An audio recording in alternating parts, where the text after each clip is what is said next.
Good afternoon. I would like to welcome you all to this session where we will be discussing climate change and security. In the morning, we discussed extensively linkages between sustainable development and security, specifically looking at SDG 16. And in this session, we will have a closer look at SDG 13 on climate action, mainly from a security perspective. We will discuss also how climate diplomacy and disaster risk reduction can contribute to conflict prevention and confidence building, and what OSCE can do more in this field. I have two distinguished speakers in this panel with me. Let me introduce them to you. Ms. Nino Tandilashvili, she is the Deputy Minister of Environmental Protection and Agriculture of Georgia, and Mr. Alexander Farbek, who, among other titles, is the initiator and the creator of Planetary Security Initiative. So I would like to thank both of them once again. I will make an introduction, and then I will pass on the floor to our distinguished speakers. I will try to first set the scene on the topic that we are discussing in this particular session. So, as we all know, tackling climate change has been integrated into the post-2015 global agenda. In addition to Paris Agreement on climate change, which was a big achievement in 2015, and to the 2030 agenda with a specific SDG, there were also significant references and interlinkages with other global processes, such as Sendai Framework for Disaster Risk Reduction, Addis Ababa Action on Financing for Development, as well as the new urban agenda, which was approved at the end of the Habitat 3 conference in 2016. Maybe first let's remember what SDG 13 is about. As you can see there, it's about combating climate change, taking urgent action to combat climate change and its impacts. And it has identified 5 main targets. Just to remember them, the first target is about strengthening resilience to climate-related hazards and natural disasters. The second one is about integrating climate change measures into national policymaking. The third one is about more early warning, education, and awareness. The fourth one is very important. It's about implementing the international commitment for mobilizing funds, which is estimated to be $100 billion per year for helping developing countries in climate action. And the fifth one is capacity building in climate-related planning and management with the engagement of all stakeholders, particularly women and youth. So we heard in the morning several times climate change is visible, it's happening. It requires a very quick but also equally decisive action. Its impacts are now felt all around the world, including in the OSCE region. Extreme weather events are increasing both in numbers, frequency, and we have more intense disasters happening, as well as they are more widespread. And youth globally, as we are hearing, watching them globally, and also in our region, are voicing their concerns very clearly to the decision makers, to the policymakers. So this all shows that climate change and sustainable development are closely related. Climate change is now a major threat to sustainable development, and also it's a threat to the development progress that has been achieved over the many decades in the past. On the other hand, tackling climate change has significant benefits for achieving sustainable development, be in the form of improving public health, reducing vulnerabilities, or increasing resilience, or contributing to economic gains. The Climate Action Summit, which will be happening back-to-back with the Sdg Summit that we heard in the morning, in September, we'll be looking at many of those issues and will come up with action portfolios in several areas. So in this session, I hope we will also hear how climate security perspectives could be integrated to the outcomes of this Climate Action Summit, which will happen in September. Now maybe we could briefly look at how climate change and security are linked. Definitely, climate change brings direct or indirect consequences that shape security landscape. That's why it's mainly considered as a threat multiplier. So climate change shrinks the availability of natural resources and results in competition among users, among those who depend on those natural resources, be it within the countries or across borders. And this can lead to tensions. Storms, floods, the extreme events like storms, floods, droughts bring risks to livelihoods and to food security, in some cases forcing people to migrate. And such migration increases the potential for instability. Climate change impacts also the efficiency in energy production or can pose a threat to critical energy infrastructure, meaning also threatening energy security.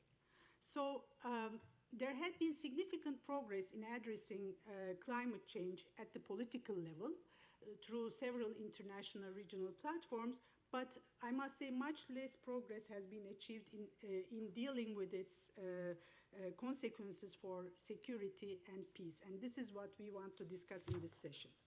So maybe we could have a look at the global level. This climate change and security topic is being discussed increasingly, especially now at the UN Security Council. So far, there had been 4 formal debates within the Security Council, starting with 2007, followed by another one in 2011. Third one was last year in July, and the fourth one was actually this year in January. And many of our participating states were either in the lead of these debates or were contributing to the discussion. And in between, there had been many informal briefing sessions, informal sessions that discussed this issue in the Security Council format.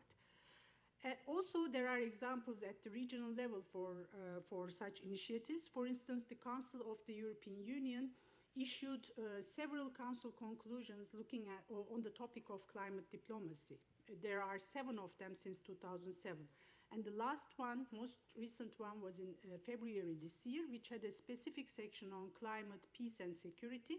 And it also highlighted the links between SDG 13 and SDG 16, which could be an interesting discussion for our topic for our debate today.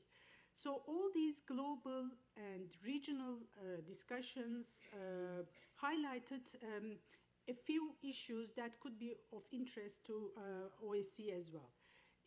They highlighted that there is definitely a need for better understanding of what the interactions are between climate change and security. And they also highlighted the need for greater analytical capacity, improved conflict analysis, and early warning in this field. There is a need for accurate data, also to maybe understand better the interlinkages, as well as to do proper risk assessment and response activities, including maybe through climate diplomacy, both at regional and through regional and cross-border angle. So against this background, maybe we could briefly also discuss what OSCE has done so far. Climate change is part of our environmental activities within our overall comprehensive approach to security. And we approach environmental issues through a two-way relationship. Environmental challenges or environmental deterioration is a potential source of conflict or tensions. And on a more positive note, environmental cooperation as a tool for confidence building, for good neighborly relations. And we try to focus more on the positive side of it. So this is the entry point for our climate change related work as well. The issue came to the agenda back in 2007 when it was started to be discussed at global level as well. However, here I have to also underline that climate security nexus is not yet a mainstream feature of OSCE security agenda. So the organization's engagement is twofold. The first one, it provides the political platform. In the morning also we have heard several examples of it. The political platform to discuss, to negotiate the issue, to have a dialogue, a conversation about the topic. And there had been several occasions for that. Maybe I could give a few examples. For instance, negotiations for 2007 Madrid Declaration on Environment and Security. Alexander participated in those discussions, so he could maybe share more. Or the chairmanship conference that was organized back in 2009 under Greek chairmanship. A conference in Bucharest was dedicated to climate change and security. As part of our economic and environmental forum meetings, on several occasions we discussed climate change and we shared best practices, lessons learned from different participating states, or we had dedicated sessions in the Economic and Environmental Committee meetings. And it was definitely at the core of the discussions of the participating states in preparing for the Basel Ministerial Council decision back in 2014 on enhancing disaster risk reduction, which has recognized clearly the linkages or reiterated the linkages between disaster risk reduction and security, and also the linkages between disasters and climate change, and called for further cooperation. And then back in 2015, we had a dedicated security day like this one on climate change and security, where there were a number of suggestions that were generated. This is the first level of our engagement at the as a political dialogue platform. Our second level engagement is more concrete activities on the ground through projects. And these we implement mainly together with our field operations and with our international partners, especially those UN partners within the framework of Environment and Security Initiative. So I can give you the example of a recent project that we have concluded together with MSEC counterparts, namely UNDP, UNEP, UNEC, and Regional Environmental Center.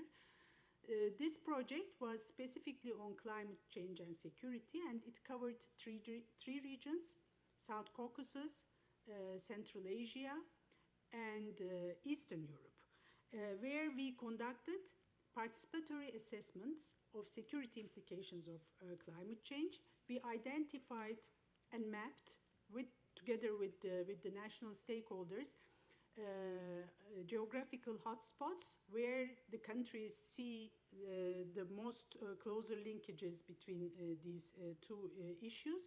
We also were able to deliver trainings and awareness-raising campaigns through engagement of the civil society. So this project was possible with the support of the European Union as well as Austrian Development Agency. So in this whole project, we are of course grateful to our national counterparts, and Georgia was one of them. We had around 550 national stakeholders that have been engaged in the process in 3 regions from 11 countries, and which has been able to define 30 geographical hotspots, most of them transboundary in nature. And during this assessment exercise, we also wanted to showcase the benefits of transboundary cooperation, and then we picked up the example of the Dniester River Basin shared by Moldova and Ukraine, where OSCE, together with its UN partners, mainly UNEC, has been working since 2004, and which resulted in a in a treaty for the basin, which has been ratified in 2017, and now we are working together with both countries and supporting them in their further cooperation for the Dniester Commission. So within the framework of this MSEC program, we were able to develop one of the few examples by that time in the world, a transboundary adaptation strategy for the Dniester River Basin, which was endorsed at ministerial level by the 2 countries, and a concrete implementation plan to support this adaptation strategy. Now, based on the results of this program, especially in the 3 regions, Caucasus, Central Asia, and Eastern Europe, we are initiating a new program which will now cover Southeastern Europe as well, where the whole methodology will be replicated. But in those 3 regions, we will go a little bit deeper and we will try to replicate the examples, best practices like the Dniester river basin. And in addition to working together with our participating states, we want to also extend our experiences, also best practices, but also lessons learned from these processes with our partners for cooperation. So together with the Union for the Mediterranean, we are now discussing opportunities to maybe replicate this in the Mediterranean partner countries.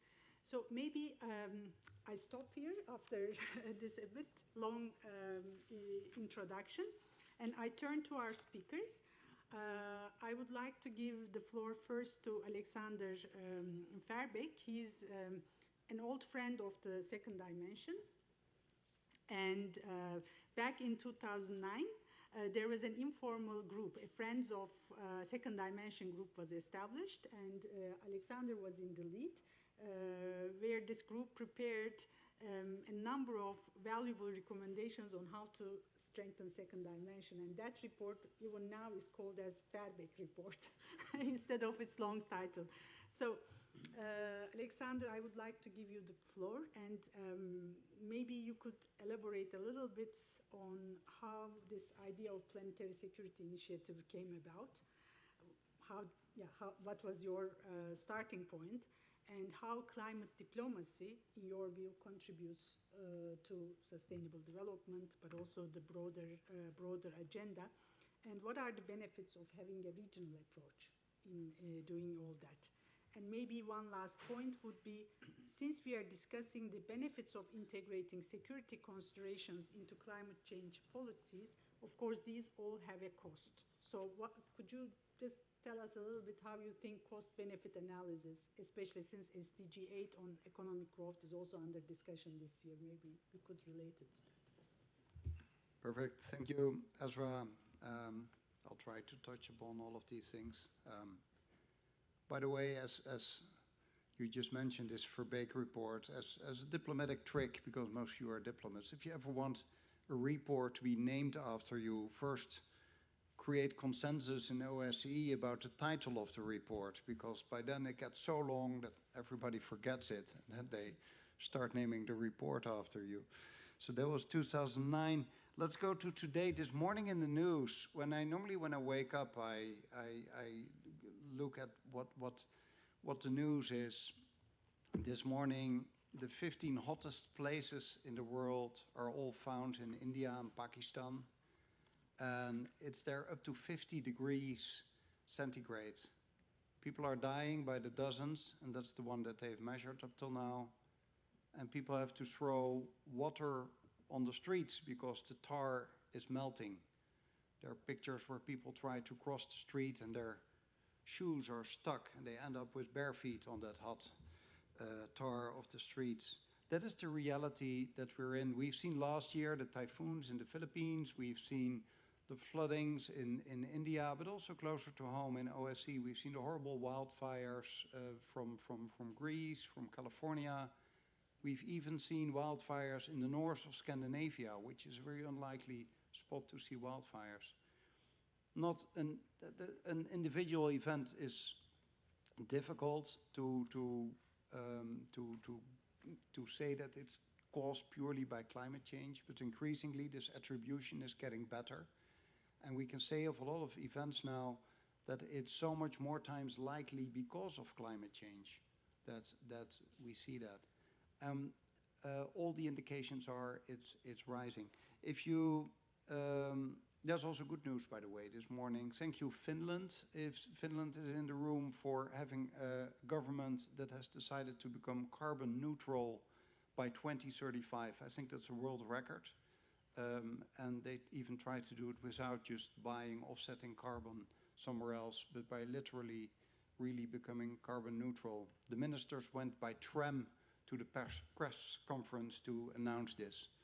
And I saw also a picture of my prime minister arriving on a bicycle to his work this morning. I'm Dutch, as you can hear, of course. Okay, so this is also recognized. If you look at the World Economic Forum, this is not just, you know, some green NGOs talking about stuff. The World Economic Forum, representing basically the richest people in the world and a lot of think tanks, they say that the urgency of environmental issues, climate change, water, etc., is on a scale for the next 10 years, both in urgency as well as in impact. So then you end up in the top right corner. That is where you find the biggest risks that we are facing. If you, and that's all environmental. If you go back to the first one, which was in 2006, the first time that the World Economic Forum made this report, in the same top right, it looks a bit different, but it's the same graph, top right corner, that's where what people were worried about. It's all about terrorism, weapons of mass destruction, it's Iraq, Iran, and there's only one green spot, climate change. People say, yeah, it's true, it's there, but whether it was having an impact, whether it was small or big, the ideas differed widely. So only 10 years ago, it wasn't really recognized, but now it is really on the map. Somebody else that's not really suspect as green activists, the insurance companies, they just see that the, let's say, weather-related damages are rapidly increasing. And you can compare that, for instance, to non-weather-related, non-climate-related issues, let's say earthquakes. Of course, there's a bit more damage because you have more expensive houses that are crumbling down compared to, let's say, 50 years ago. But if you look at climate-related events, it's rapidly rising. The CEO and director of AXA, one of the biggest insurance companies in the world, said last week, I think, that a 2-degree warmer world will be very hard to insure, and a 4-degree world, which is, by the way, business as usual, that's the track we're on. If you're optimistic, you can also say it's 5. He said that's impossible to insure.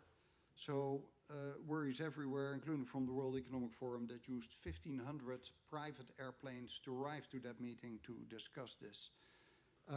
So we have to look, we have to work on mitigation and we have to work on adaptation. Those two words you always hear. Mitigation is not really, I think, on the agenda for today, but that is the most important thing. You have to stop the problem where it starts.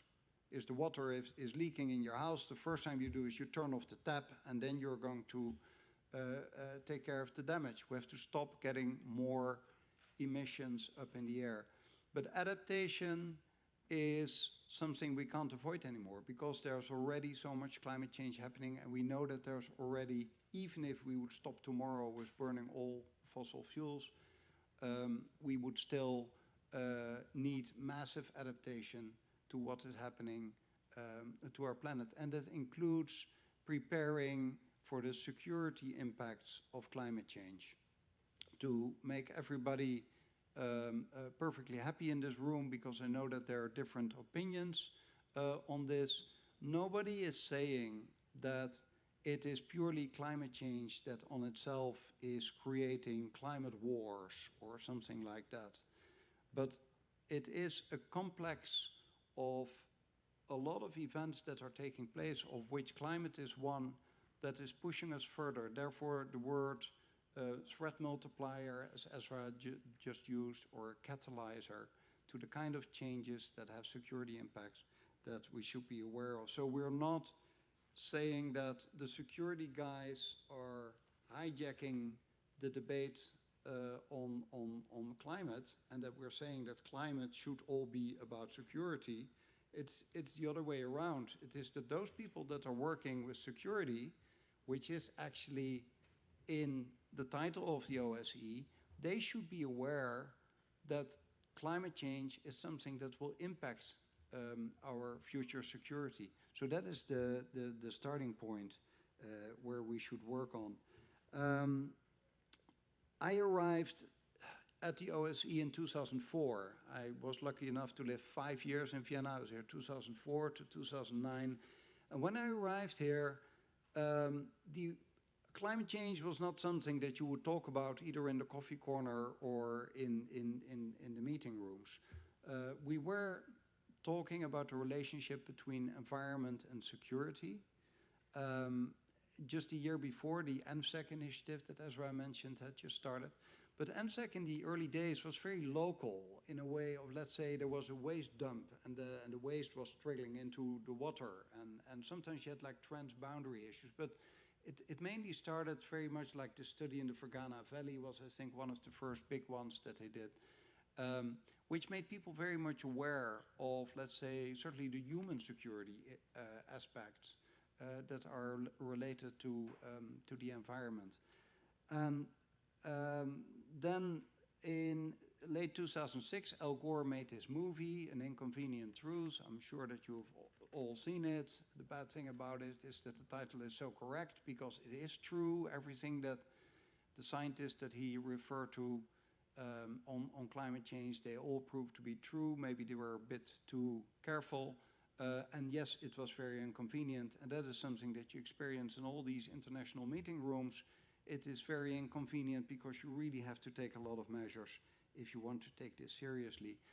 Then in 2007, for the first time, it was mentioned in the ministerial council of the OSCE because Spain had been very active in putting it on the agenda. We were the first big international organization that actually recognized this as an issue. To be honest, we were just, I think, 10 days ahead of the NATO summit, but we could claim that OSCE was the first one. And then 2009, the report with the long title said that this would also be an issue to further work on. Now, in those days, there wasn't too much proof, there wasn't too much evidence of that we should really be worried about the impact of climate change on security. Everybody was also referring to Darfur in Western Sudan. But then in 2011, we saw what was then called, optimistically, the Arab Spring. You saw all over Northern Africa and the Middle East, practically at the same time, you saw that revolutions and uprisings were being triggered. And it is an example of the impact that you can see of persistent drought, which we see increasingly because of climate change.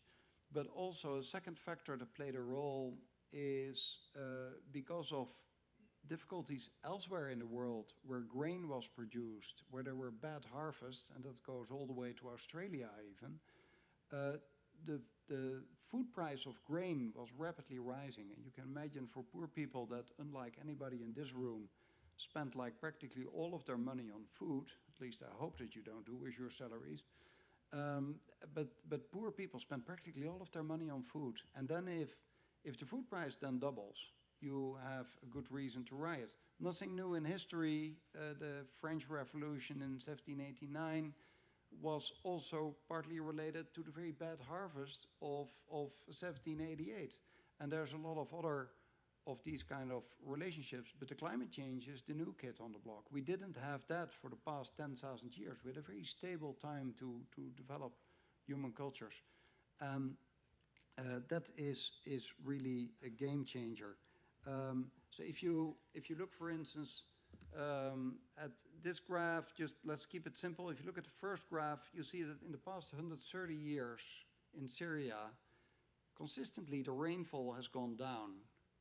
And in the second one, you see that the temperature has been going up all the time. So if you combine less rain with higher temperatures, you will get more periods of drought. Those are those brown vertical stripes that you see. There's always been drought. Even the Bible talks about, drought in the Middle East.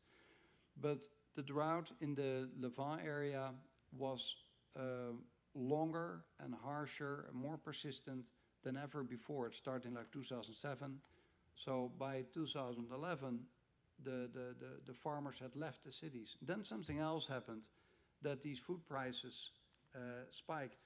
And that is something, if you look on a worldwide scale, if you look at the World Food Index of the FAO, as soon as the World Food Price Index spikes above 200, in the past decade we've seen it twice, you see everywhere in the world all kinds of unrest arising. There's a very clear linkage. And that is something I might touch upon that later. This is only one relationship, just food price and political unrest. But by now, we can combine so many more data, and it's fascinating how much better we become in predicting. Let's see what other slides I have for you. Well, this is this climate change we're talking about. This is the past 800,000 years. You can actually trace it back for 3 million years now. We had never more parts per million than 300 parts per million in the atmosphere.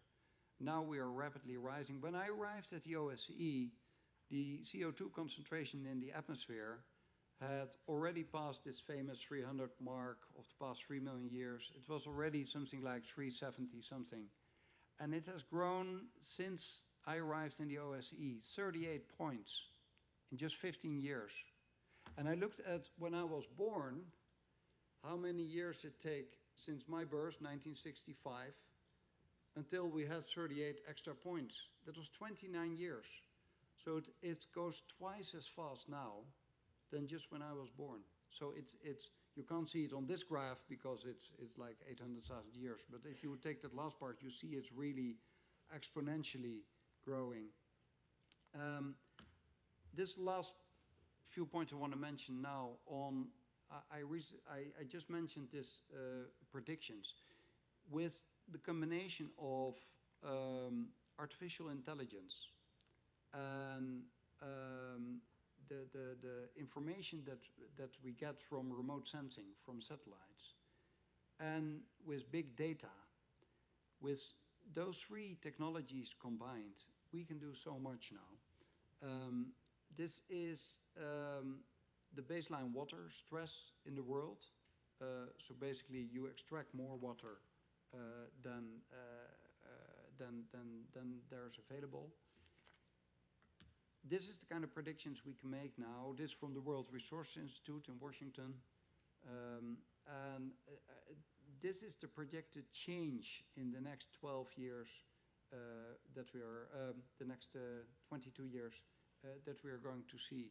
So there's a clear relationship between water stress and human security. That's obvious. In the next 10 years, the amount of people in the world without daily access to water will grow from 700 million to 1.4 billion. It will double in just 10 years' time.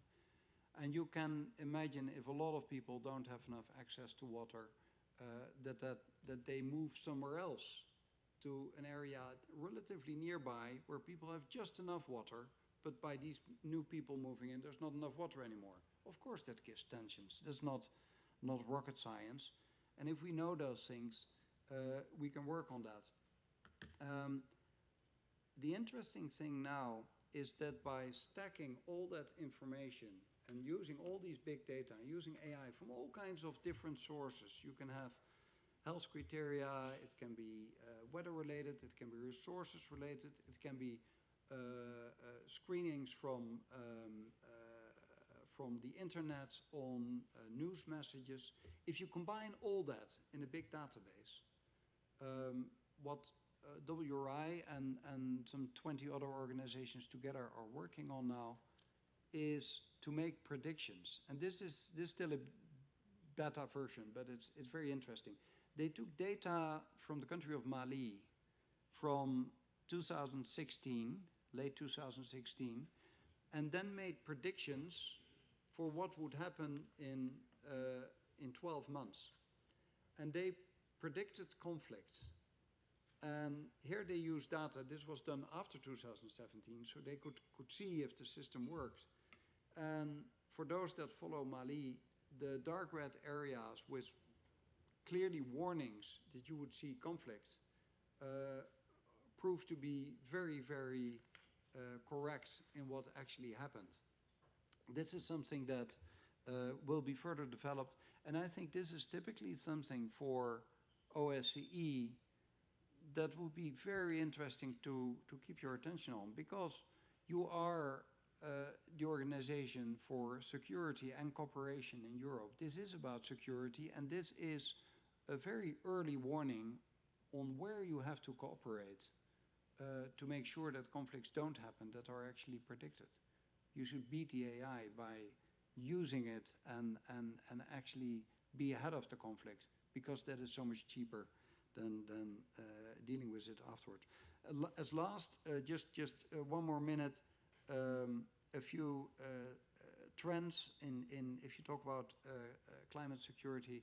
I think it is increasingly coming out of its isolation of what we've worked on a long time of purely looking on climate security, but that we look much more at all kinds of compounded risks that altogether form a risk map, where climate is just one of them. Think about the recent biodiversity report. I'm sure you all have lost a night of sleep, at least one, when you read that we're going to lose 1 million species, that ecosystems are collapsing. That is typically the kind of thing that you should also include. That's also why I prefer planetary security instead of climate security, because it is about the Anthropocene. It is about these changes on our planet.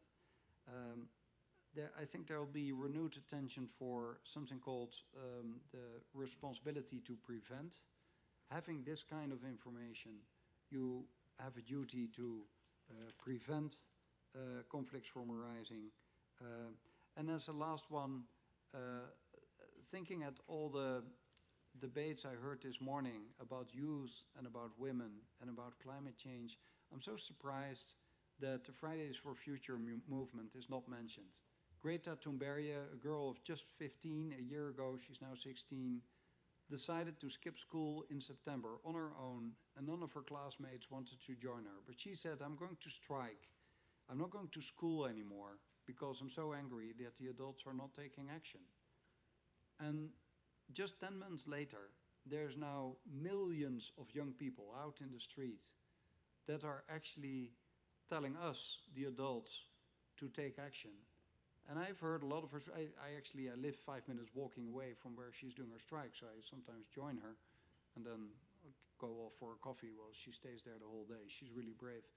And I think that this movement is something important. We really have to listen. We have to listen to the kids that are really saying, you are not doing enough. They purely look at the relevant data, at the warnings that the scientists give us.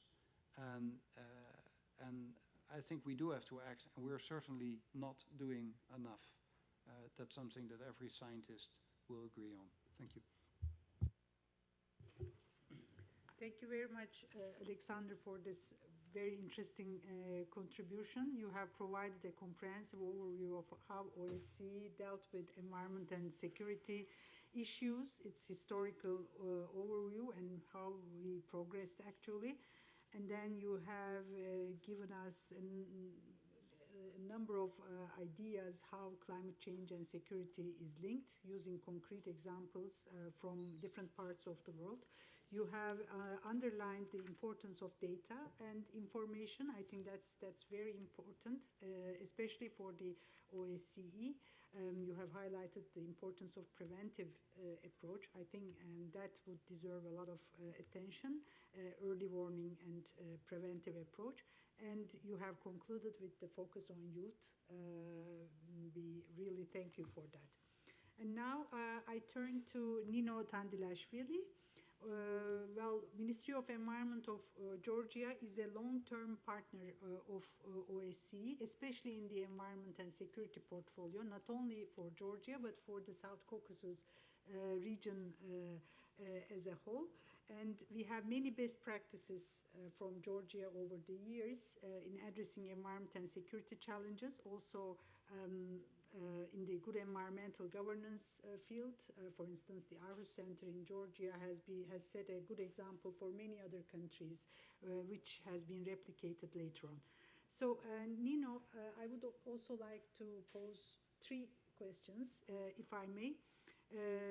We have heard that climate action is closely linked to sustainable development and also to disaster risk reduction. So could you please provide an overview of Georgia's experience so far in implementing the 2030 agenda and the other global frameworks, and what climate-related disaster impacts Georgia is experiencing, and how these risks or vulnerabilities could be associated with climate change. And the third one would be if you could touch upon stakeholder engagement, especially when it comes to good environmental governance and the benefits of inclusive environmental governance in addressing these environment security challenges. So please.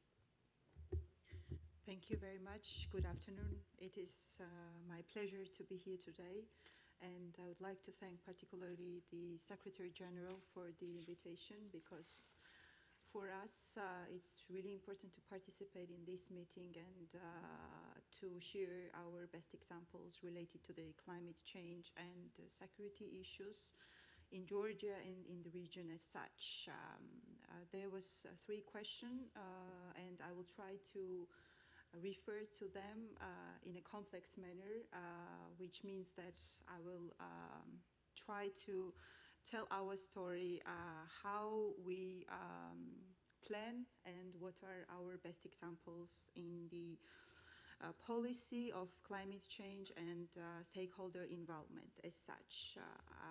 But at the beginning, I would like to highlight that the Georgia, which is a small country and which has the diverse climate and different landscapes, starting from the mountainous regions going to the Black Sea and different climate zones, definitely faces the challenges related to the climate change. And it's visible every day because before I was coming here, I've heard the news from one of my agencies that there is some events happening in one of the mountainous regions of Georgia, which means that it becomes the usual in the country, and we have to act really, and we have to plan really well in order to be efficient in resolving these daily problems. And this daily problem doesn't relate only to the landslides or mud flows or heavy rains or floodings, which causes the resettlement of the people from one region to another, but it also relates to the agriculture. Because, for instance, we have the eastern part of Georgia where we face the huge problem of losing the croplands, and it's considered that country is one of the richest in the region due to its natural and water resources. But what we face nowadays is that we have a lack of water resources in the eastern part of Georgia, which means that there is a huge reduce of debit of underground water resources, and we've seen this in the real data and within the last 20 years. So which means that we have to plan accordingly to face this problem and to solve these problems. And how it is related, how the climate action is actually related to the SDGs, and what are the linkages in between of these two areas.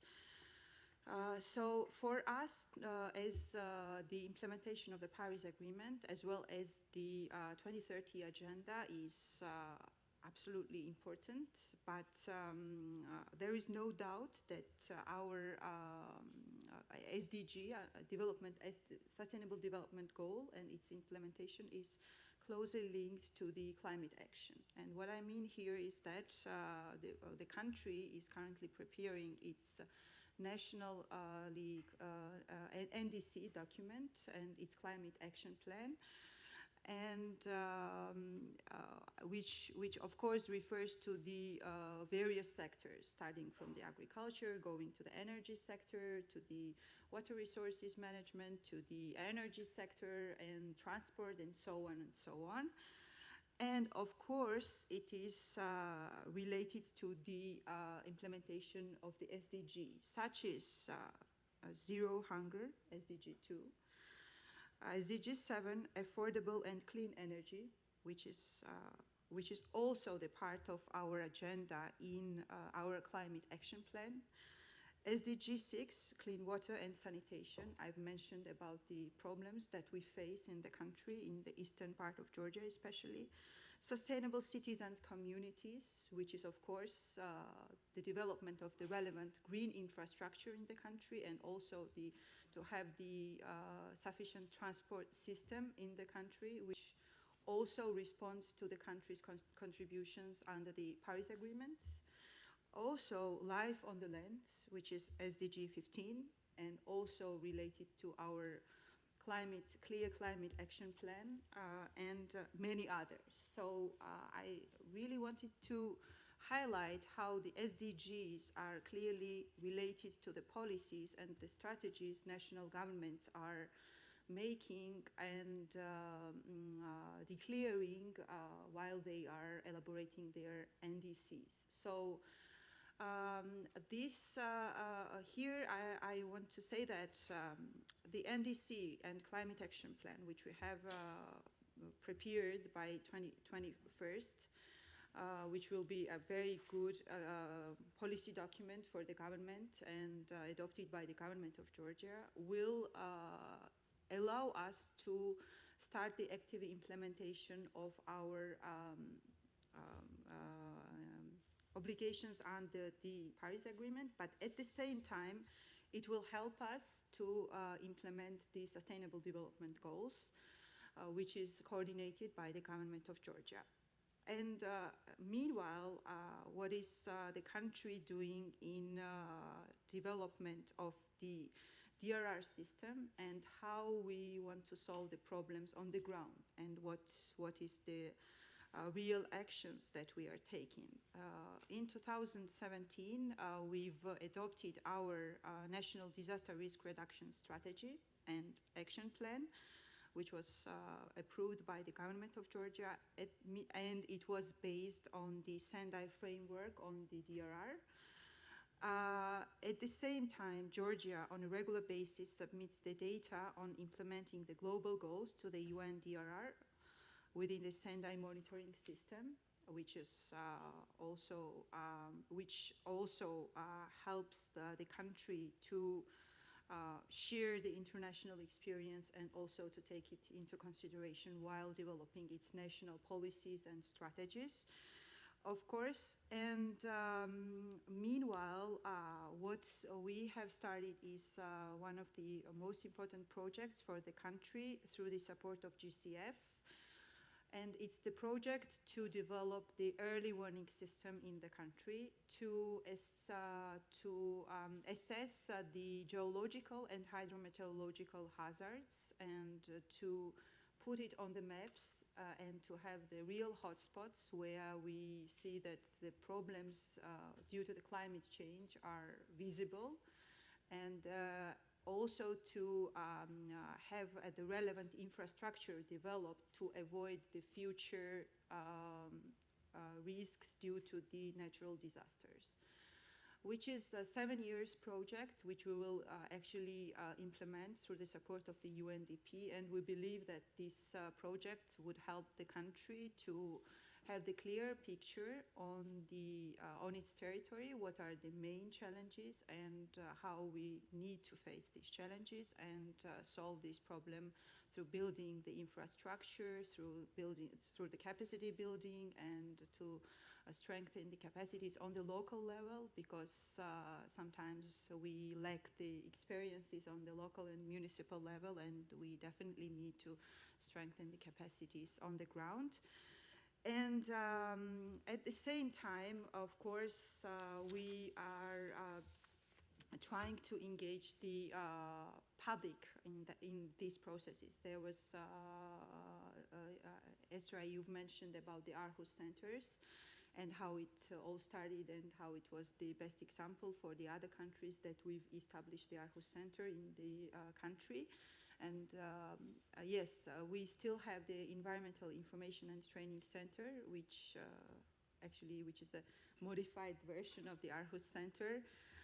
And Environmental Information and Training Center works a lot to spread the environmental information and to engage the relevant stakeholders in environmental decision-making process, because otherwise there should be much more conflicts if you make the decisions and then if you don't involve the stakeholders in the process, and then suddenly they understood that something is happening on the ground. And this, of course, refers to the climate policy. While I've mentioned that we are in an elaboration of climate action plan, we are in an elaboration of climate strategy and DC document, and NGO sector, as well as the young people from the various civil organizations are actively involved in this process, and interest is quite huge. I mean, by comparing the interests of the young generation when I was at least 10 years ago, for instance, I mean, I see that the interest is increasing. Young people are becoming more and more interested in the climate-related issues. And what is more is that recently the Prime Minister has established the new institution, which is Environmental Ombudsman Institute under the government of Georgia.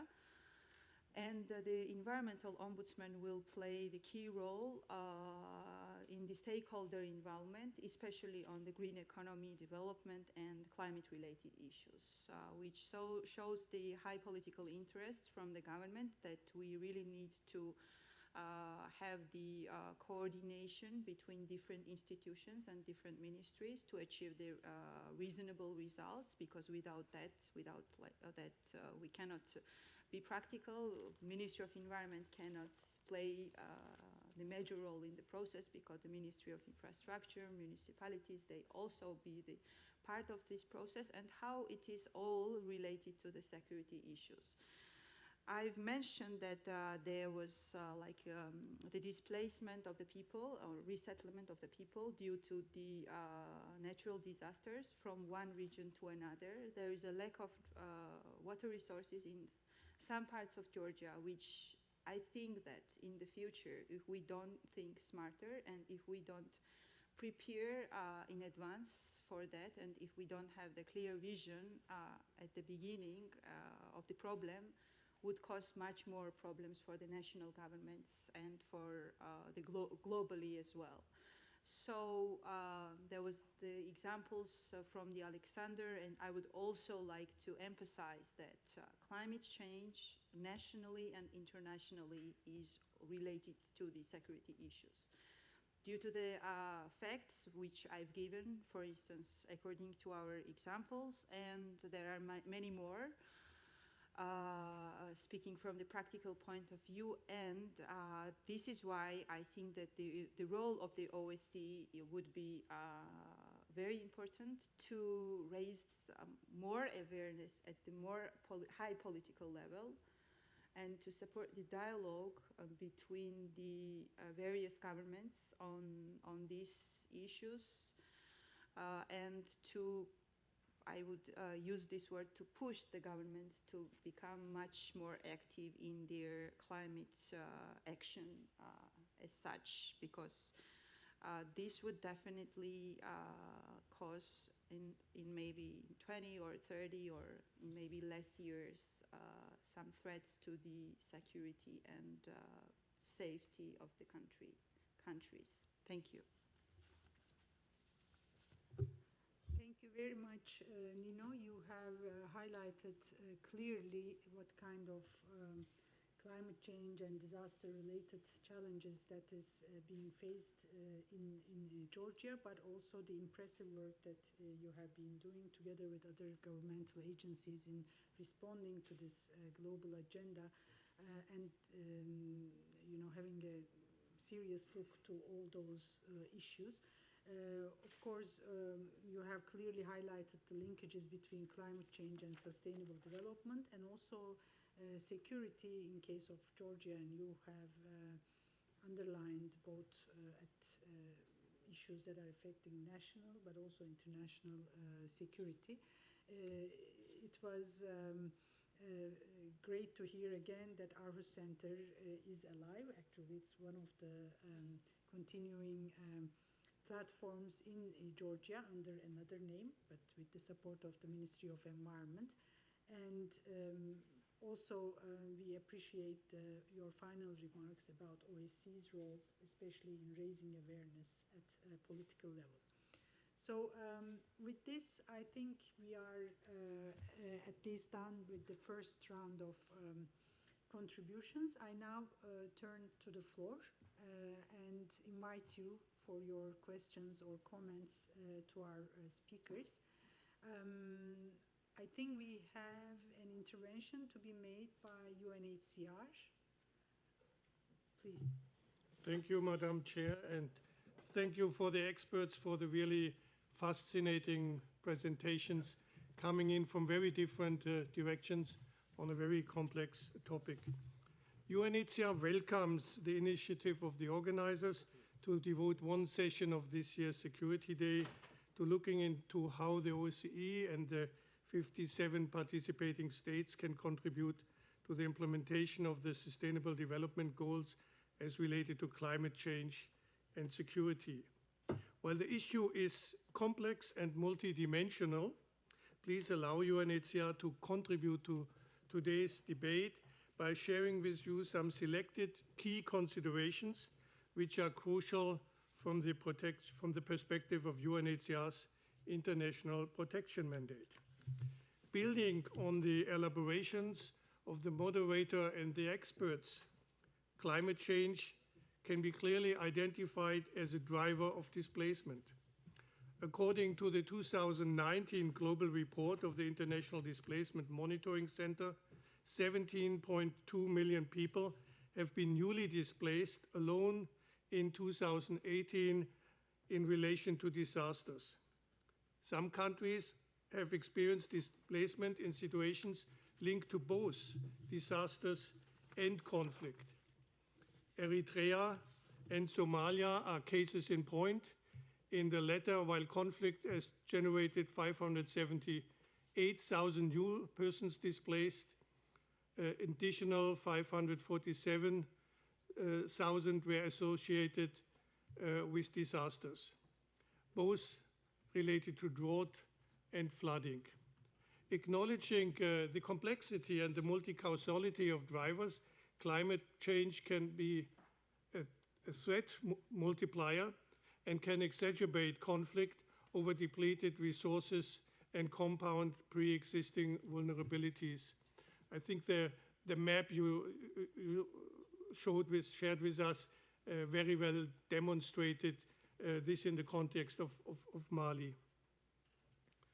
In February this year, the Council's conclusion on climate diplomacy, the EU qualified climate change as a direct and existential threat. There's widespread agreement among scientists that the effects of climate change in combination with other factors will increase the displacement of people. Climate change can trigger also secondary movements if it undermined livelihood and security at places of initial displacement. So the impact is very, very complex. UNHCR, in addressing these new challenges, is increasingly engaged first in understanding the protection environment and providing guidance on the applicability of existing refugee law frameworks for people displaced across borders in the context of climate change and disasters, notable when they interact with conflict and violence. Second, we are engaging in policy discussions and raising awareness on the impact of climate change on displacement and related international protection needs for affected populations. Third, we promote that states enhance response capacities and improve disaster preparedness and management, and offering related training and capacity building support. UNHCR contributes to broader UN efforts in addressing climate change. Some of the efforts had been mentioned in the introduction. To conclude, while the global policy development and cooperation related to climate change and security, including international cooperation in the field of disaster displacement and disaster risk reduction, rests with the United Nations, the OSCE, with its comprehensive approach to security, can play an important complementary role in enhancing cooperation across borders within the OSCE region, in disseminating policies and good practices, as well as in strengthening national capacities. UNHCR stands ready to assist in these endeavors and to continue to have this debate furthered within the OSCE fora. Thank you very much, Madam. Thank you very much for telling us the UNHCR perspective on how disasters and climate change are actually leading to displacements, and you have provided us with concrete figures, and also how UNHCR is responding to that. We are also thankful for your suggestion when it comes to the OSCE role, especially in terms of sharing best practices and lessons learned and providing the political platform and enhancing cooperation actually at the transboundary level. Again, I thank you very much. And are there any other? Yes, please. Thank you very much, and warm thanks to the panel for an extremely interesting discussion. I just wanted to make a couple of comments. I mean, obviously, climate is a particularly good example of something which, of a goal which impacts on multiple other goals, and Nino brought that out very clearly with her systematic account of that. In the same way, in the year 2015, it happened that 4 agreements were reached, which in each of which climate was very important. So you had the SDGs, you had the Paris Agreement, you had the Sendai framework, and you also had the Addis Ababa Action Agenda. Funnily enough, climate was an issue which pervaded them, and so I suppose it's among the best examples to be taken. I should say that it was tricky enough trying to work in Goal 13 to the completed SDG framework. You can probably guess the problem we had was that the summit was taking place in September of that year. The Paris summit was going to be in December.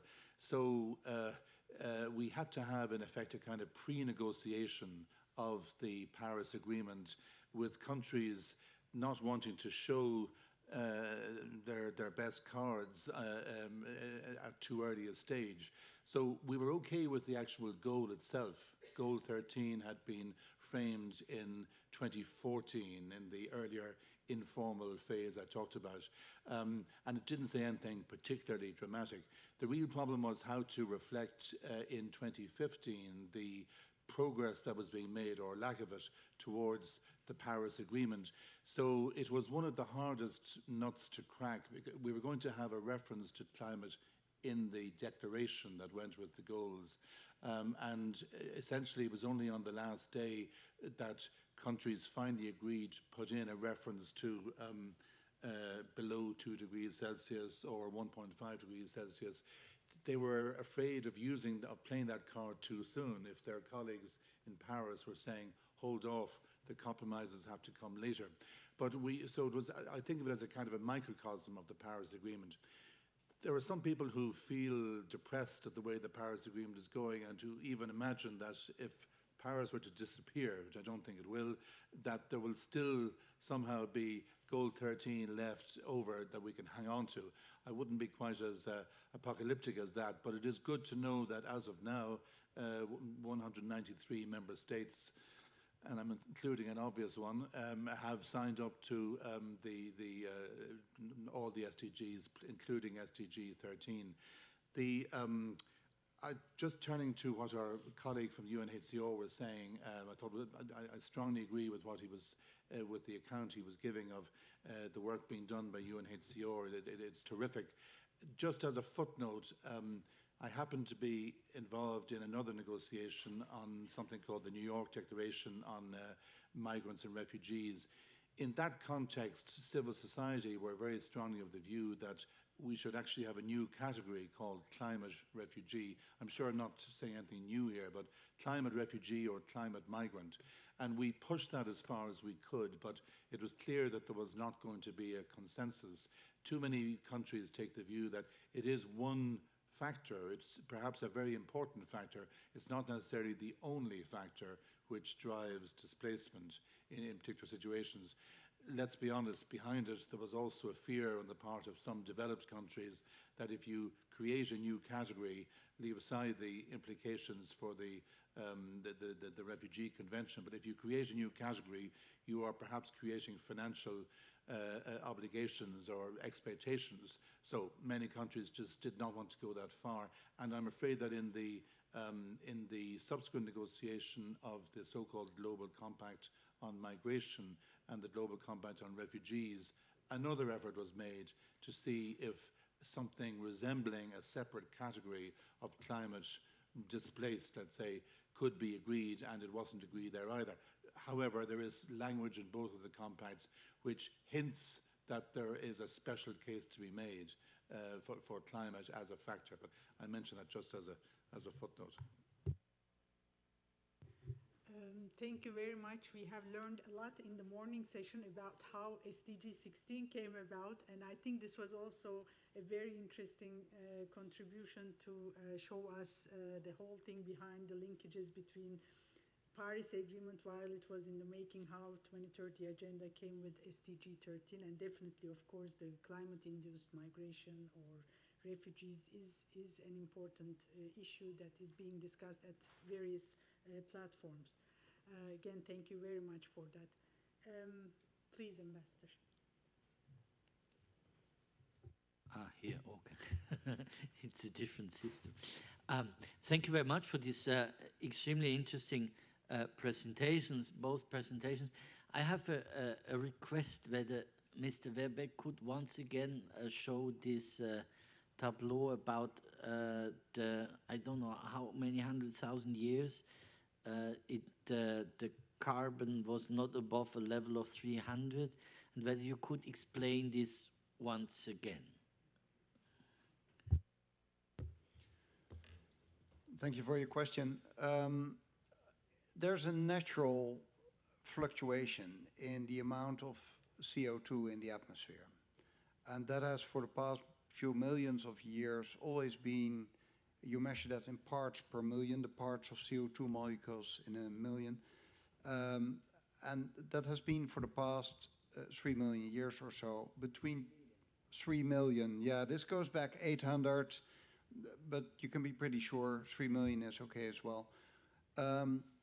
Which sounds like a lot. Yours is 4.6 billion years old. So as somebody who wanted to study geology but ended up studying geography because my calculations are never so good, I think that 3 million is not that much. But it's a long time. As human beings, we've been on the planet as Homo sapiens sapiens some 200,000 years. So that's the last quarter. We left Africa only 70,000 years ago. So that's very, very recent. So there's this natural fluctuation. And you see, if I would have prepared better, I would have brought you another graph. If you plot in this graph the temperatures going up and down, you see that the temperature follows, we know fairly well what the temperature has been in the past. The temperature follows the CO2. The CO2 is this kind of blanket around the planet. It's very thin actually, that traps the heat. If you add, just like when you lay in bed, if you add another blanket, it takes takes 5 or 10 minutes, but then it gets much warmer, right? That's what we're doing at the moment. So we were actually in the past 10,000 years, so that's extremely short in geological times. In the past 10,000 years, we had the Holocene, which was a warm period, and we had an extremely stable climate, which helped a lot when we were building our human culture in the past 10,000 years. It's 10,000 years ago that we did typical cultural things like building cities and fighting wars. And that was in this warm period. In the next tens of thousands of years, it should have gone down again. But now we have all that CO2 that has been trapped in the earth by old plants that have died. We're burning them now. So now we are at 415 since a few weeks. And the last time that we had 415 is millions of years ago. the sea levels were 25 meters higher and palm trees were growing on Antarctica. The only reason that we're not there yet is that there's a kind of buffer before we are there. The ice caps still need to melt, etc. That takes time, but it is a good indication of what to expect in the far future. This takes thousands of years, but if you take the negative scenario, which is the same as the business as usual scenario, which is actually the scenario we're on, that we do not enough, we're close to business as usual scenario, we are doing a little bit, of course. We have, at the end of this century, something like 4 or 5 degrees warmer. That is only at the end of this century. That is only 81 years ago. If you go back in time, you're in the 1930s. My father was already born that time ago. It's very close by. My daughter may still be alive, and her children and her grandchildren are still around. Why would we stop thinking only at 2100? If you want to have a nearer perspective, let me say that as last line. If you would have, let's say, 1 meter sea level rise, which we can have, it's difficult to predict, but let's say in about 2070, we could already be there. It can be end of the century. 1 meter sea level rise means that half of the city of Jakarta is underwater. It means that a third of Shanghai is underwater. Probably each of us have something in our pockets at this moment that's produced in Shanghai. 8 of the 10 biggest cities are on the sea side. And it doesn't mean that nothing is happening until 2070. It's happening right as we speak. Today, a few thousand of people will move from the delta of Bangladesh because they've given up. And tomorrow, another few thousand. It is taking place as we speak. Thanks. Thank you very much. Of course, these, unfortunately, these negative scenarios is very, very scary, but, and the IPCC report, the Intergovernmental Panel on Climate Change, with its global warming of 1.5 degree report, has already recently showcased that we have only 12 years ahead, now 11, to somehow control this. But the good thing is that there is still a possibility, and maybe we could also focus a little bit on the positive side of it, how cooperation and joint action on these issues can help us, help the world and our region, especially the OSCE region, to go further. And maybe if we have no other requests for the floor, I would like to turn to our distinguished speakers again and wrap up briefly, focusing mainly on how joint action, transboundary or regional cooperation could benefit these measures to combat climate change, and attached to that, a bit elaborate on how OSCE can do more to help our participating states and also global community. Shall I start? Okay, very important question. So we've discussed a lot about what are the problems we face and what the IPCC said, and what the governments are thinking about the climate change, but we also need to be positive about our way of thinking. How should we nationally solve these problems, and globally, of course, within the framework of regional cooperation and international cooperation. And this is definitely needed because at the national level we have to be efficient, and we have to have the clear goals and action plans in order to implement our nationally determined contributions, where we have to be very concrete again and clear what kind of obligations we are taking, because there was a mention about how the climate change will affect the economic activities as well, how it will affect to the country's economy as such, and how should we remake our national attitude and national economic development, which should go in parallel with the sustainable development, because without creating the green infrastructure, without thinking about the sustainable energy sector, without thinking about the transforming of our transport sector, which is one of the key sector where at least Georgia has the high level of emissions, and also many other sectors, including the agriculture, we cannot achieve the results, and it will stay on the paper.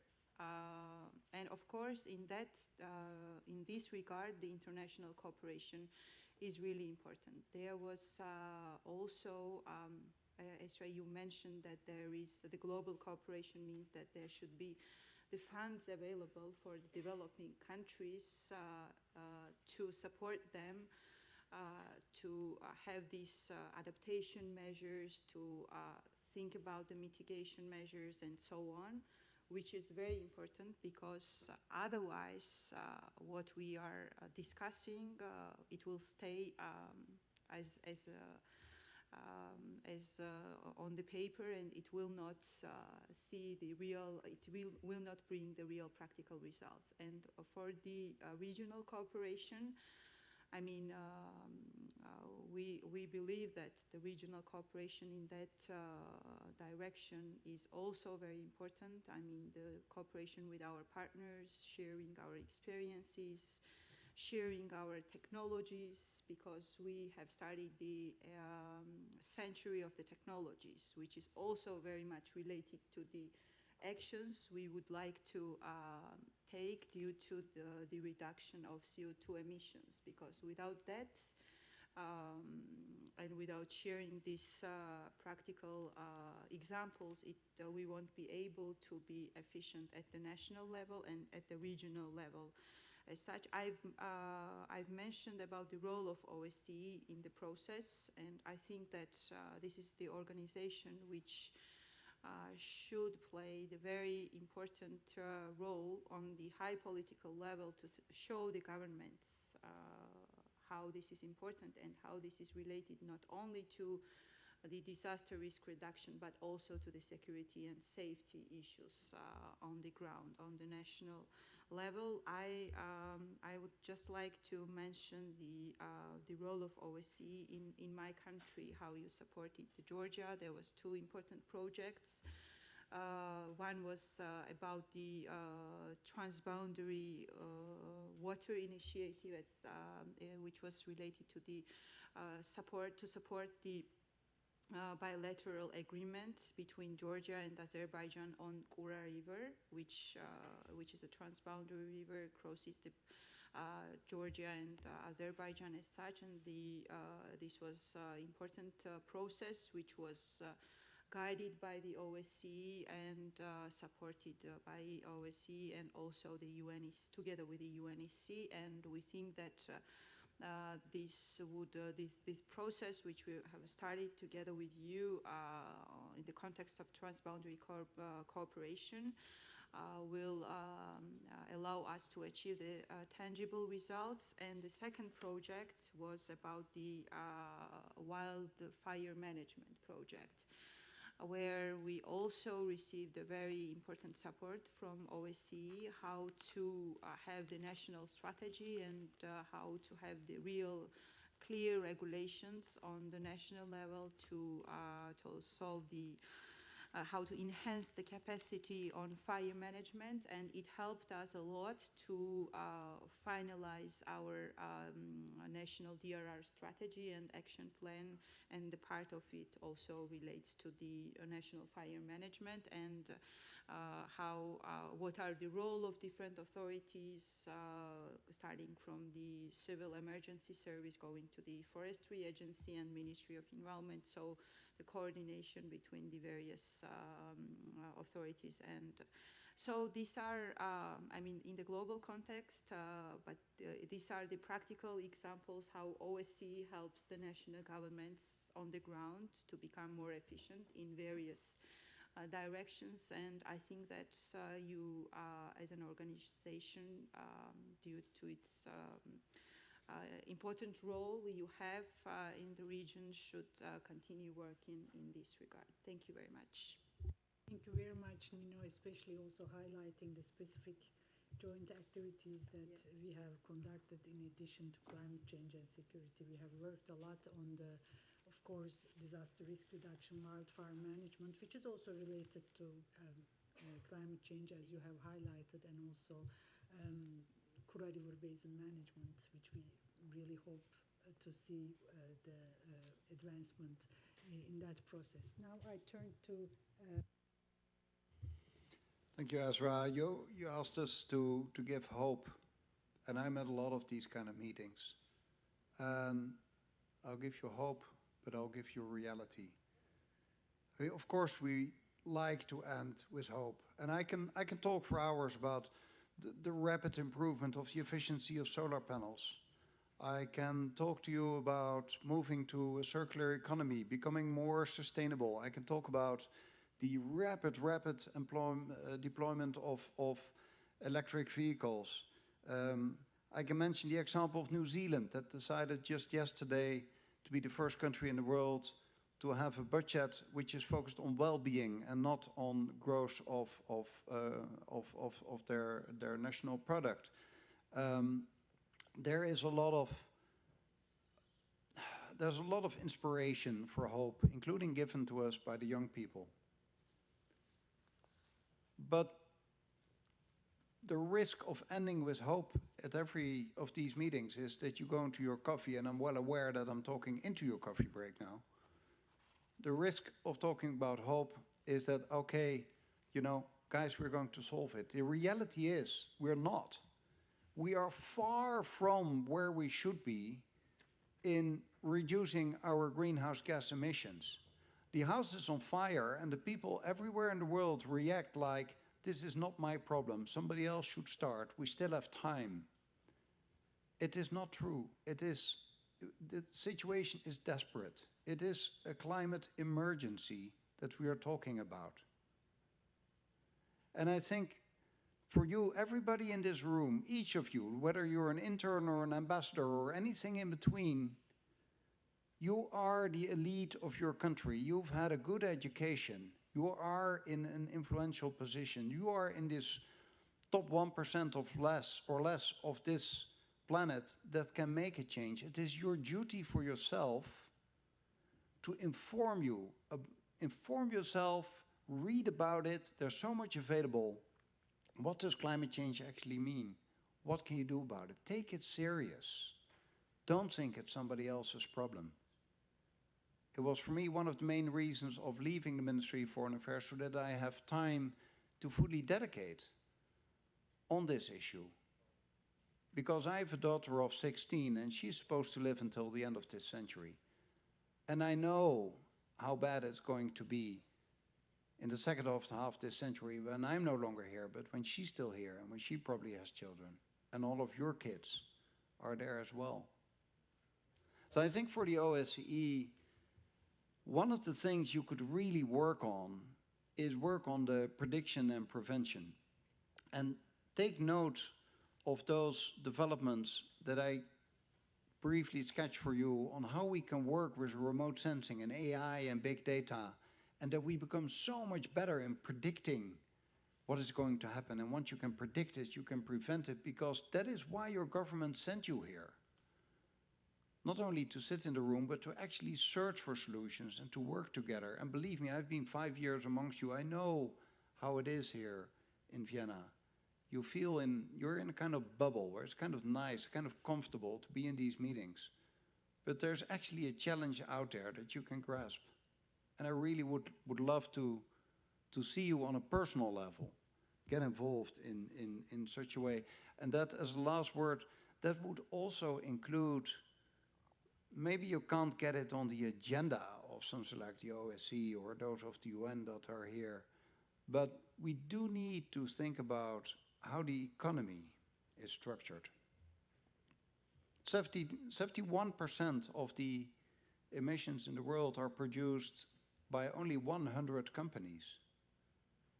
if you want to do something about climate change, you do have to talk about those 100 companies, whether you like it or not, and whether those companies that are so influential like it or not. The economic system that we used in the past 250 years to get us into this welfare state, but that also got us into this problem, may not be the same economic model that should get us out of this situation we're in now.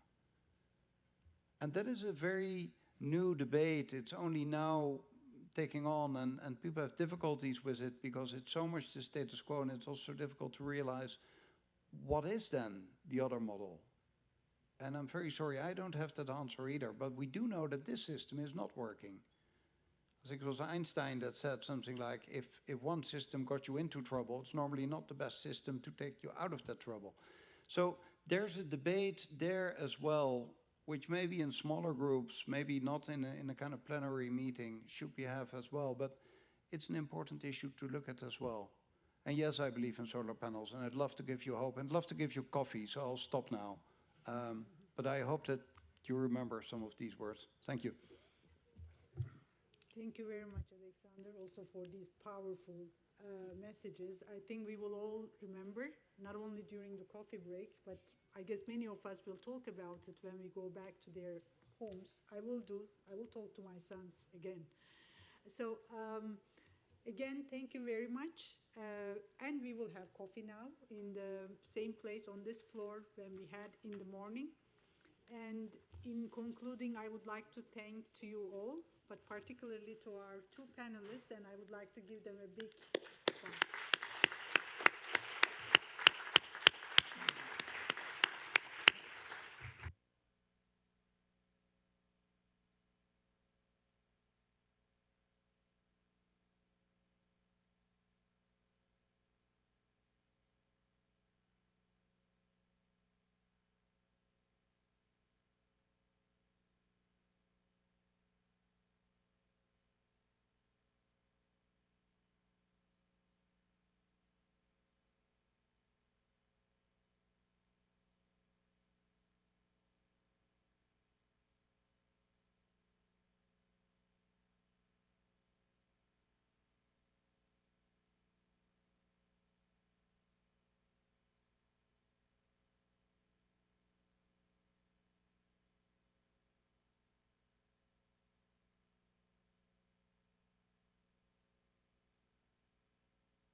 Good afternoon, everybody, and welcome to the third panel.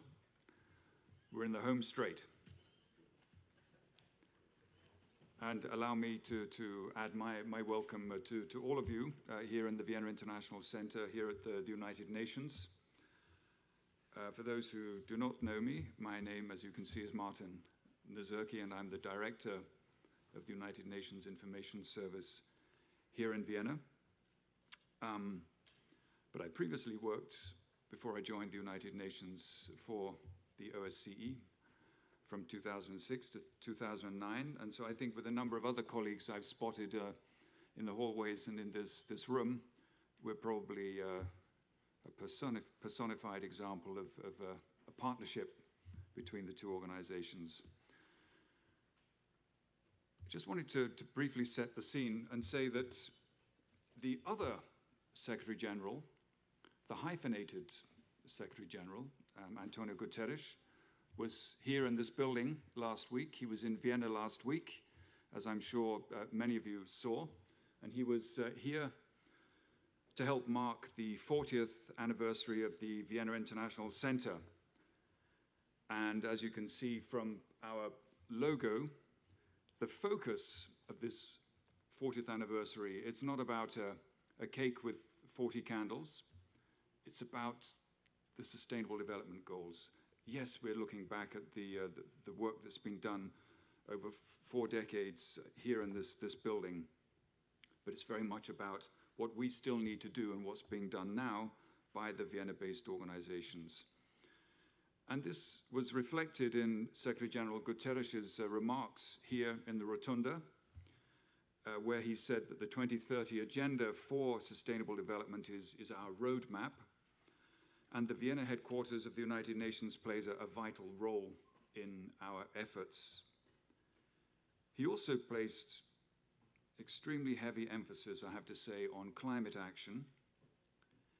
Indeed, he did his first, he loves social media, by the way, and he did his first Instagram Live from here in this building, a couple of floors below us, in our new digital media hub. And that Instagram Live was with Greta Thunberg. And he really had a fantastic and interesting conversation with her online and then subsequently. And as I think you also saw, he spoke at the Austria World Summit, the R20, alongside Arnie Schwarzenegger and Greta, of course. And he also highlighted that diversity, this was another big theme, is an enrichment to society and not a threat. He emphasized the need for tolerance, and he did that by dropping by at a workshop organized by the famous cellist Yo-Yo Ma, who happened to be in town, and is a messenger of peace of the United Nations. And that was at an arts center in an ethnically diverse part of Vienna, in the Brunnenpassage. And when the Secretary General was in Aachen, later in the week, he delivered a major speech as he received the Charlemagne Prize. And he returned to these themes and noted that multilateralism is under fire precisely when we need it most. And as we heard from Minister Lajčák, the chairperson in office, we are off the pace on the Sustainable Development Goals. And the same goes for climate action, as we heard in extremely powerful remarks from Alexander Verbeek just now. The Secretary General of the United Nations has said we need more action, more ambition, and more political will. And when it comes to his summit in September, which he is calling for around about the time of the General Assembly, he said to world leaders to come with a plan and not with a speech. Now, why am I saying all of this? All of this is to say that partnerships, and Goal 17, the focus of this particular panel, partnerships are absolutely crucial if we are to accelerate on these fronts. If we are to accelerate on the Sustainable Development Goals where we are off track, and if we are to accelerate on climate action. So partnerships is absolutely crucial. And this conference room is already a reflection of that over the day with participating states or member states, depending which organization we're talking about, partners for cooperation, academia, parliamentarians, civil society, and international organizations. So far, the focus in the preceding panels has been on Goal 13 and Goal 16. But of course, if we look at the work that the OSCE is doing, and I know that you have done that mapping exercise. I was checking it out online just the other day and earlier today again. A mapping exercise that links each of the 17 goals to concrete examples from the OSCE's work. What we at the United Nations here in Vienna, we've conducted a similar exercise with all of the Vienna-based UN organizations. And the common thread between those two exercises is precisely the partnerships that have been involved in getting that work done. And so let's explore that further with this panel. And we have 4 really terrific panelists to help us with this conversation. And we're going to start first with Vuk Zugic, who's the coordinator of OSCE Economic and Environmental Affairs. He needs no particular introduction, I think, to this audience. What I would like to say is that earlier on we've heard, and we were just discussing this beforehand, if you go back to the Helsinki Final Act, if you go right back to the CSCE, the early days, arguably the organization or the conference at that time was ahead of its time. But some would argue or ask, does the OSCE really have a role to play in some of these socio-economic topics that relate to the Sustainable Development Goals? So it'd be really interesting to hear from you where you see the second dimension in all of this. We will be hearing this, after that from Ms. Nilza de Sena, who's a Member of Parliament from Portugal, and also chairs the Committee on Economic Affairs, Science, Technology and Environment since 2016 for the Parliamentary Assembly, the OSCE Parliamentary Assembly. And after that, we will hear from Erhard Busek, who's the Special Coordinator of the Southeast European Cooperative Initiative, of course, highly distinguished individual here in the Austrian sphere with years of experience, including as Vice Chancellor of his country, our host country. And finally, we will hear from Marcus Brandt, a United Nations colleague, Senior Advisor with the UN Development Programme in Ukraine, and with a wealth of experience from other organizations, including the OSCE. But first, let's hear about the second dimension. Thank you, Mr. Moderator. The 2030 Agenda and its 17 SDGs reinforces the close relationship between peace, security, and development, and this goes hand in hand with the OSCE comprehensive approach to security. It's shown very visible that sustaining peace and sustainable development are actually two sides of the same coin. This morning, our SDG already referred to several SDGs that are closely relevant for the work of our organization, and achieving them requires effective partnerships and coalition at all levels. This is needed not only among the main stakeholders, but also within them. And in the case of this organization, we need to further advance, I guess, our joint action, particularly through cross-dimensionality. You also, Mr. Moderator, referred to the Helsinki Final Act, in which the OSCE affirmed the link between economic development, environmental protection, and social issues, as well as their interactions with security and stability, already back in '75. This was even before the term sustainable development came into use. This recognition was later reinforced through a number of commitments which has been developed. The 2003 Maastricht Strategy, which is the main milestone document in shaping the so-called second dimension, or economic environmental dimension, had a dedicated section on sustainable development and defined specific actions and cooperation areas for the organization. There are more than a dozen Ministerial Council decisions and declarations in which the participating states referred to sustainable development or to 2030 agenda in expressing their commitments to various components of security. And they range from preventing and combating violence against women to safety of journalists or prevention of trafficking in human beings to small arms, light weapons, and so on. In the second dimension, I can name just a few latest. First and foremost, 2016 famous Hamburg decision on good governance and connectivity, 2017 decision on economic participation, or last year's two decisions from Milano Ministerial Council on digital economy and on human capital development. Our activities in the environmental economic dimension, and particularly in the environmental and security fields such as water diplomacy, climate diplomacy, disaster risk reduction, hazardous waste management, or participatory environmental governance serves towards multiple SDGs and multiple pillars of the 2030 agenda.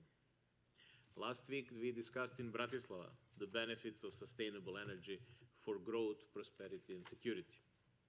Similarly, our activities in the economic field, such as promoting connectivity, combating corruption, money laundering, financing terrorism, and improving migration governance, contribute significantly towards a number of SDGs. At the same time, the advancement in the SDGs nurture the security benefits of our economic and environmental activities. Talking about the advancement in the SDGs, let me draw your attention to the annual SDG progress report that was recently released a few weeks ago. In the report, there are many positive signs of progress, but the report also recognizes that the shift in the pathways for development and peace to meet the SDGs by 2030 is not yet advancing at the speed or scale required. The report expressed a number of concerns related to the SDG implementation. Challenges in multilateral cooperation, conflicts, and rising instability, and increasing frequency and intensity of disasters are among them. I believe throughout the day we already heard a lot of comments in that regard, beginning with a video address by our chairperson in office who said that we need to move much faster. Against this background, and of course from our experience, I would like to point out to the 5 issues which stand out to me as very important. First, there are many challenges to sustainable development, and most of them are too complex to be tackled by any one actor or to be solved unilaterally. The variety of issues that we have addressed today and the diversity of the organizations and stakeholders present here already demonstrates the multidimensional nature of sustainable development and security nexus. As well known, OSCE as a platform for the dialogue could facilitate inclusion of sustainable development into political decision-making in our region. Second, there is a need to move away from the silo mentality and focus on the interconnections across all the SDGs. Although we are now just speaking on mainly on the 17th, on the partnerships, it has to be seen in the entirety. The OSCE could contribute to raising awareness of decision makers to better understand these interconnections and help in generating the necessary transformation for sustainable development, stability, and security. Third, progress on sustainable development agenda requires collaboration at all levels and new forms of partnerships.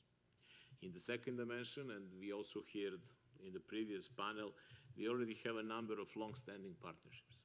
Environmental and Security Initiative, so-called ENSEC, is a good example in this respect, along with individual partnerships with a number of UN agencies. But we have also embarked on the new partnerships, such as with the EBRD, Union for Mediterranean, and others. There is a need to further expand and diversify the partnerships using the convening power of sustainable development and prevention to bring together a wide spectrum of interests and stakeholders. Fourth, cross-border and regional level actions are critical as they link the efforts undertaken at national and global levels. Regional cooperation can facilitate integration, policy coherence, data and information exchange, and peer learning for sustainable development. And it can be a catalyzer for conflict prevention and confidence building.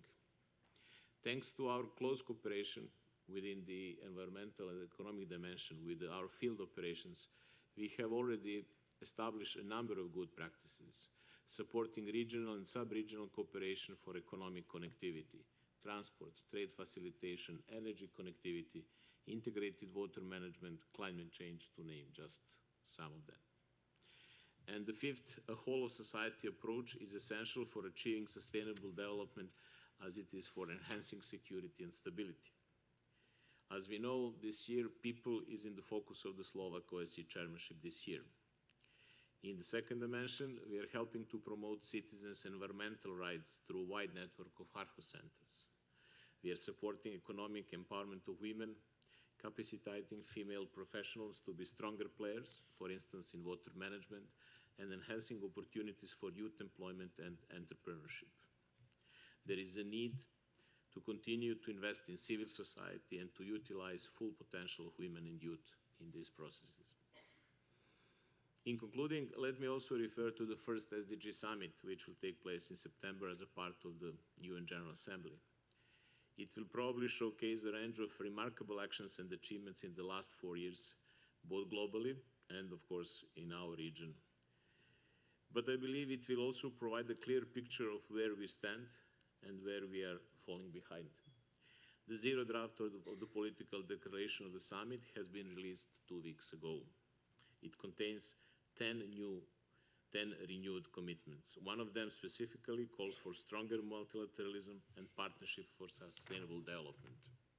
In the spirit of the SDG 17, we need to use momentum, today's thinking, and of course what we have achieved, and step our efforts and join our forces to achieve sustainable development goals collectively and continue to exchange best practices and lessons learned. Thank you, Mr. Moderator. Thank you very much indeed for setting the scene so clearly for us, and particularly looking at the need for that interconnection. Of course, while we do need that focus on this particular goal on 17, it's clear that they are inextricably linked, and therefore thank you for pointing that out. I'm going to turn now to our next panelist and speaker, Nils Desena, as I say, a chair of the Committee on Economic Affairs, Science and Technology and Environment at the OSCE's Parliamentary Assembly. And also, and I think importantly, is a founder and a member of the board of the Portuguese Platform for Sustainable Development, amongst many other roles. And really interesting to hear your views, particularly on the role of the Parliamentary Assembly and on the legislative process behind the goals. Thank you very much. Thank you, first of all, to the Secretary General of OSCE, Thomas Greminger, for this impressive gathering of energies, forces, wills, pulling together again OSCE's great convening power, I would say. I want also to stress the importance of Security Days as a vital platform where we can listen to different persons from different backgrounds. And thank you everyone for being here in this symbolic building, because it's interesting to find so interesting views on the SDGs. I want to start my speech underscoring the inextricable link between security and development, the two mutually reinforcing concepts that OSCE's comprehensive understanding incorporates. OSCE is the largest regional security arrangement under the Chapter 8 of the United Nations. And I think the nexus between security and development, it's since the beginning an important goal on the OSCE, and OSCE-PA particularly has made sustainable development as a priority, and we have next month in Luxembourg the next annual session that is focused on this particular item. So I think it's very important to stress when it begins and how we follow this. the agenda to 2030 rests upon the commitment to leave no one behind.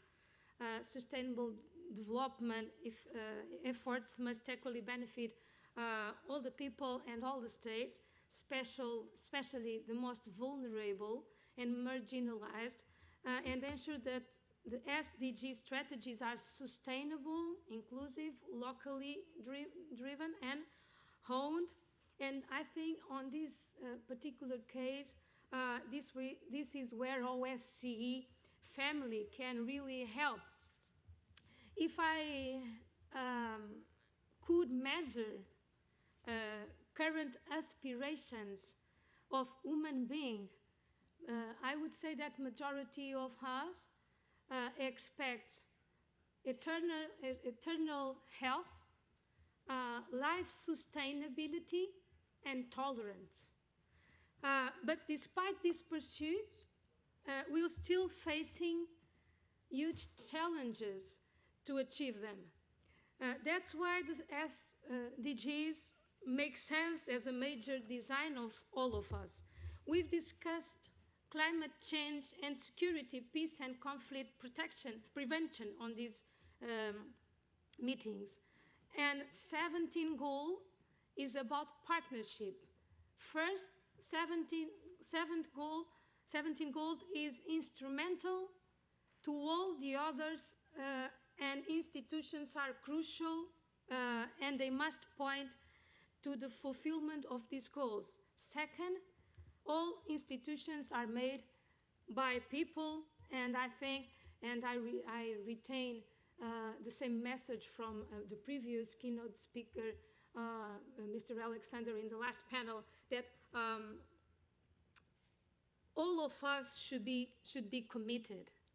And when we talk about partnership, I think partnership starts with the awareness that each person can be a partner of the other, to help security and development, to encourage others, to have personal responsibility.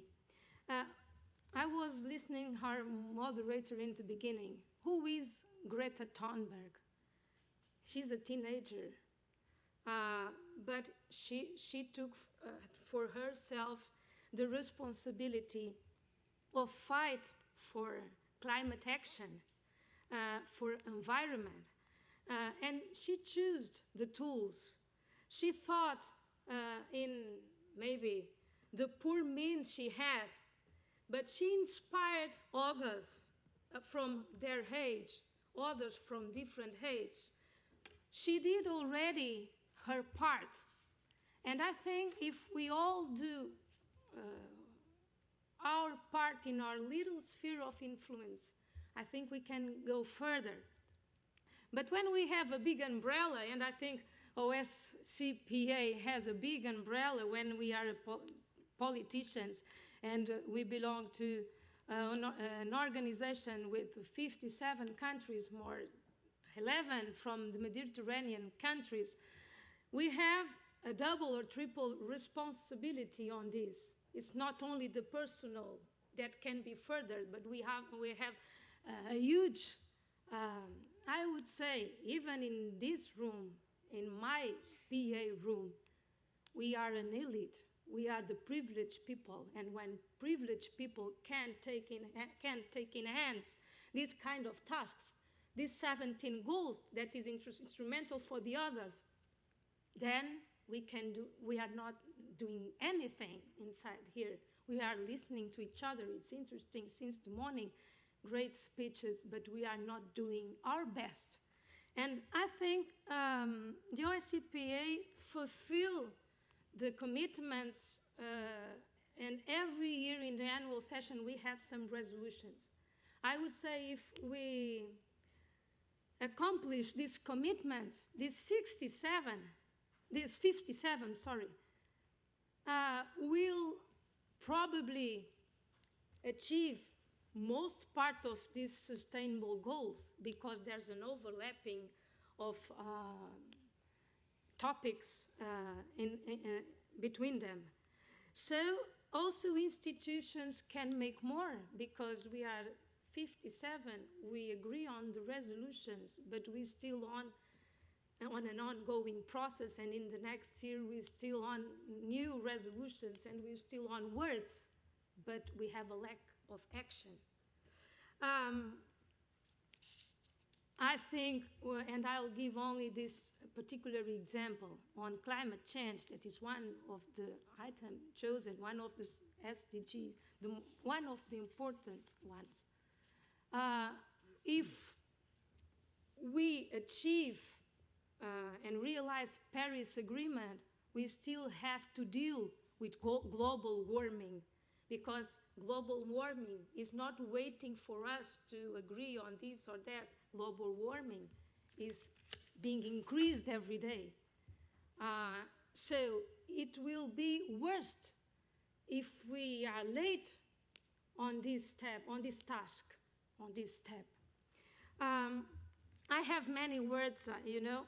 I think we have comprehensive approach of OSCE with Helsinki Final Act, translates multifaceted work across 3 dimensions. And I was listening this morning also, Mr. David Donald, that it was very impressive, I don't know, speech, because I think main part of the meetings we are discussing on the first item, on security, you know, on security. And I'm stressing this because we sometimes forget that when we dismiss the second and the third dimension, the second on environment or the third on human rights, we are causing problems on the first dimension. So the hard power is totally influenced also by the others, and the others can be a reality crash in the real meaning of the word. So I think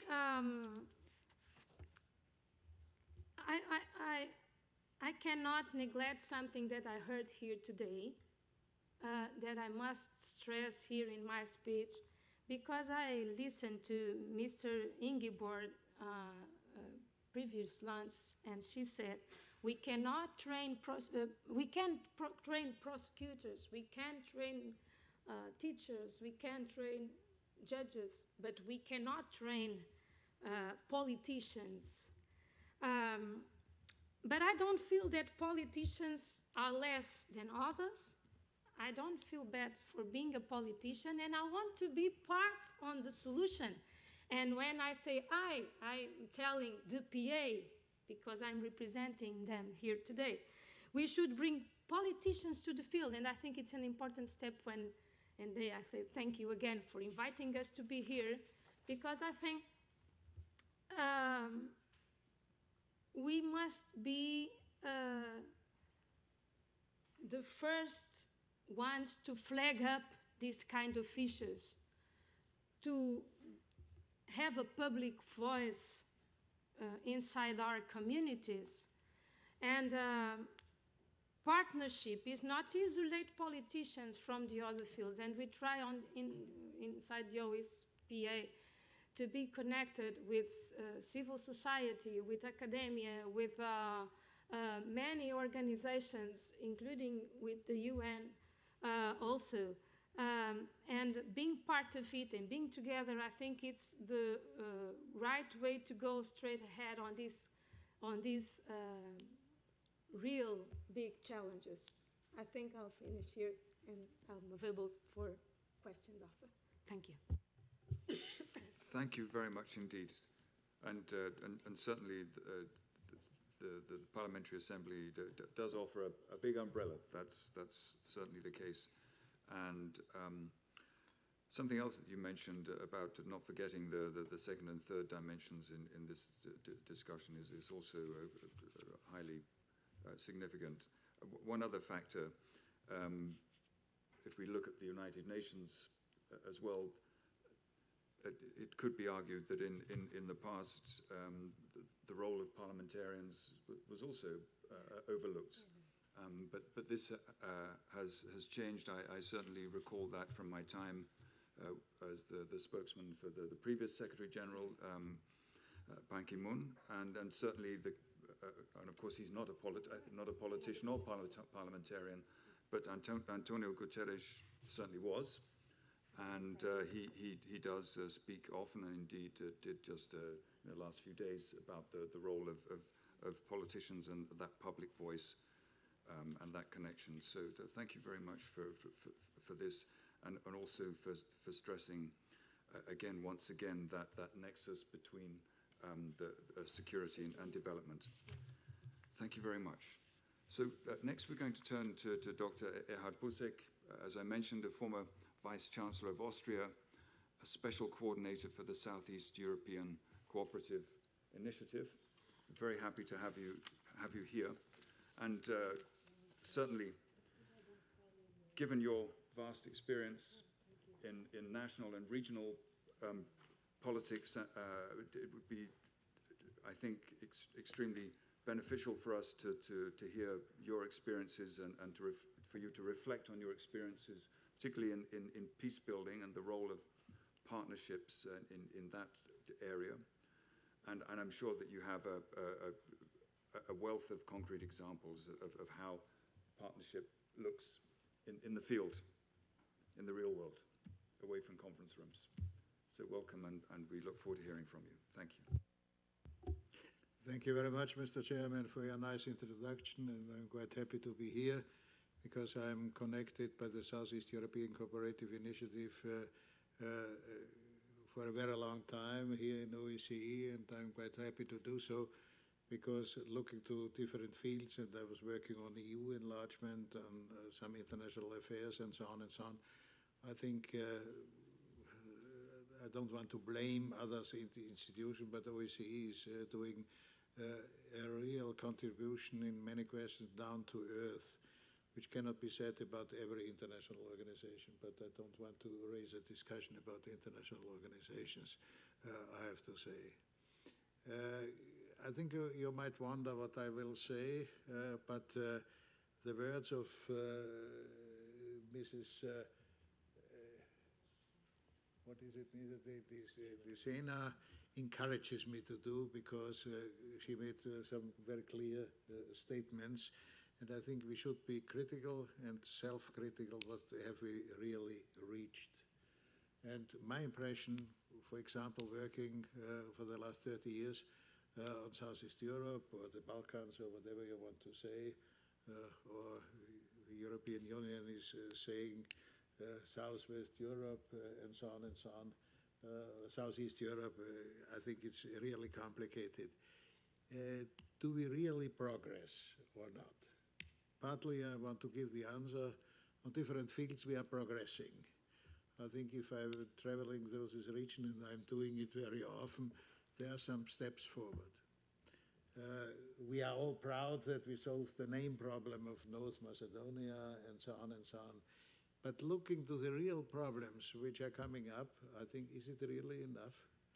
I think it is a minimum solution on a huge question in reality. I think I started after the Dayton Agreement to work in the Balkans, and I may say my question to myself is, did we really have success? I think we have still a long list of problems, of battlegrounds, on border questions, on relations, and so on and so on, that we are not able to solve the problem, is Kosovo now accepted or not, and so on and so on.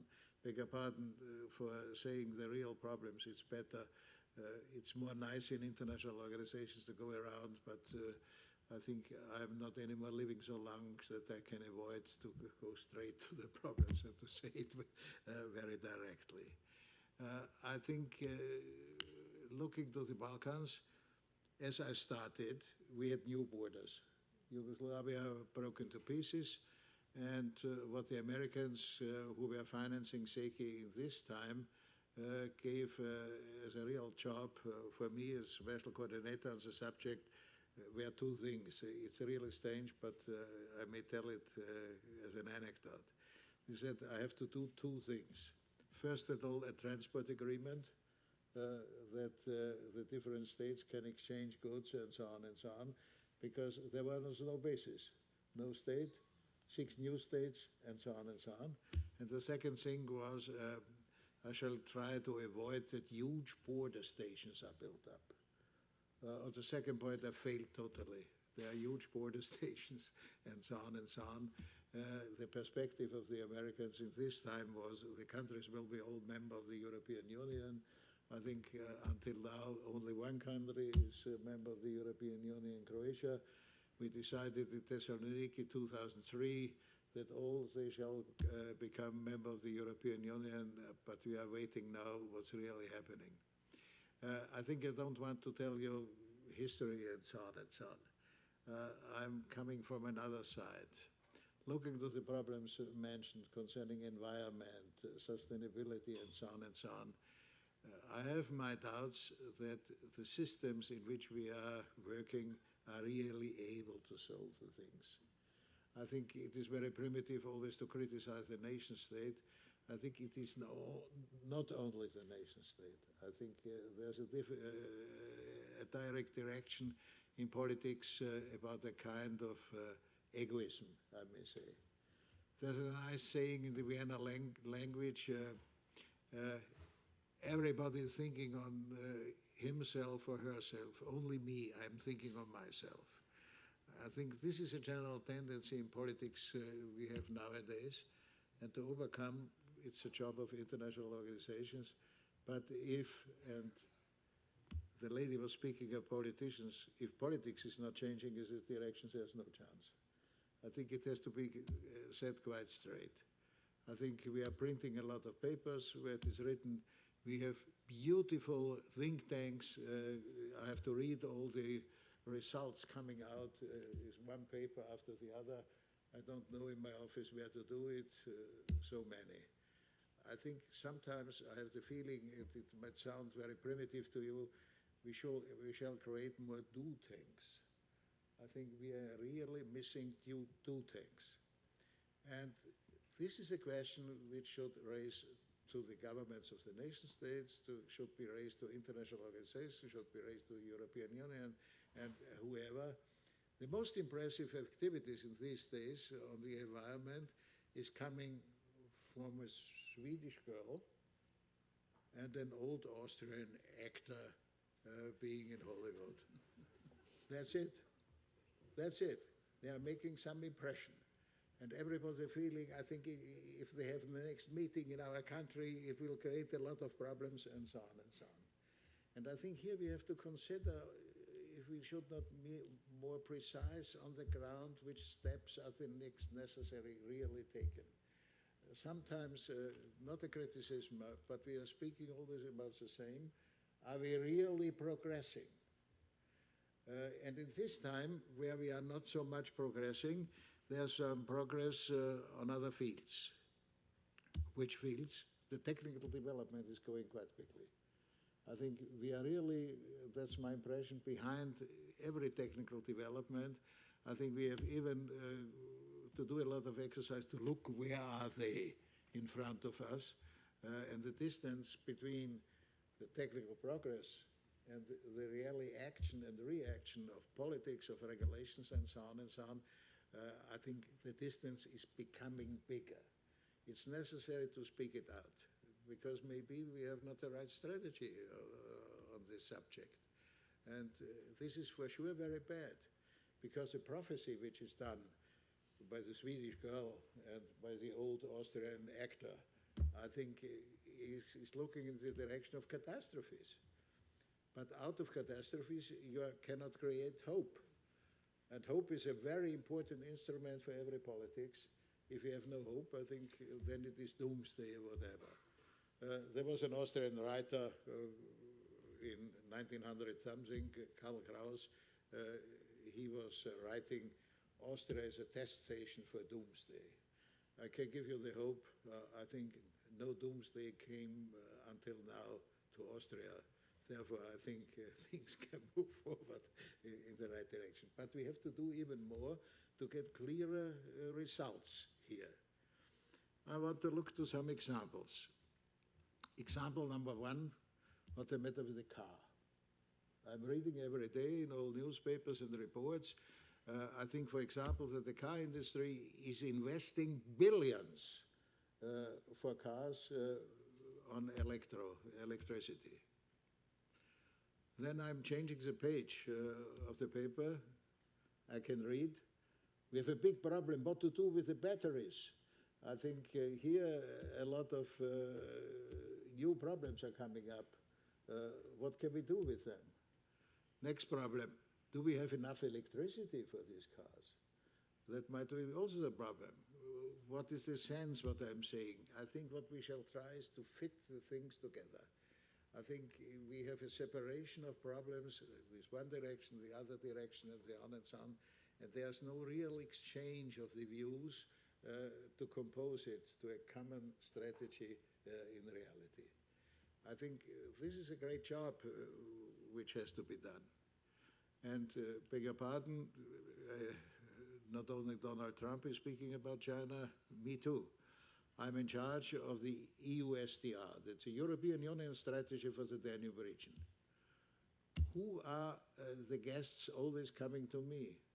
Chinese study groups, because they are coming up with one road to a belt or a Silk Road and so on and so on, I think to enter it, and they have already entered it, because I think taking 50% of the port of Piraeus is one of the activities. They are spending a lot of money in sustainability of the railways between Athens and Budapest. I think my question as a real convinced European is, why did the European Union not do this? I think, do we need really the Chinese? I think also we have to discuss what shall be done where in the best way possible. I think so, I can continue endless, that makes no sense. I think we have to focus on the problems where they are really happening and which steps are the next. I think the vision, what shall be done, that this world will survive, this we all have, because we want to survive. It's natural with the human being. But I think to have a real strategy for the next steps that we are able to survive is really necessary. In this context, I have my doubts on the capacity of the nation state. I think because, and that's not really said, we are getting even day by day bigger enterprises. If our American friends started, I think it was done by the Senate, by the House of Representatives, they are looking now to the big companies, Amazon and all the information companies and so on, how to control it. I think in reality we are more controlled by them than by us. I think I don't want to be ideological. I think the real task of the human being is we shall stay in charge of everything what's happening of this world, and it is not done by anonymous entities. They are necessary. I think that's a consequence of the technical development. I don't want to blame them for this. I want to blame us. Are we able to develop more control, more regulations, more overview what's going on in this direction? Otherwise, I think we are not able to settle the things in which we are. That's also my impression looking to my beloved Balkans. I think economically they are moving up. Politically, the cooperation is extremely difficult. It's not really happening. I think if we are saying the name North Macedonia is a success story, yes, it is a success story, but that's not enough to solve the problem of the Balkans. I think we have more things, and it's not, if we are doing more in the Balkans, it's not a possibility to solve the problems of Europe. I think here we have to come even closer together. That's the reason why I'm a fan of OSCE, because in some fields, for example, Ukraine, OSCE had some success even, some success. But we have to develop more pressure in this direction that we have more success on our own future. I don't want to preach, that makes no sense, but to have the right view to know where we are standing and what are the next steps possible. In this sense, I wish us all the best. Thank you. Well, thank you very much indeed for this great overview, taking us through developments since the Dayton Accords and before, and for sounding a note of caution about the ability of institutions, including international organizations, to handle the challenges that we face. I like the idea of a do tank instead of a think tank. You need to put some kind of a trademark on that, I think.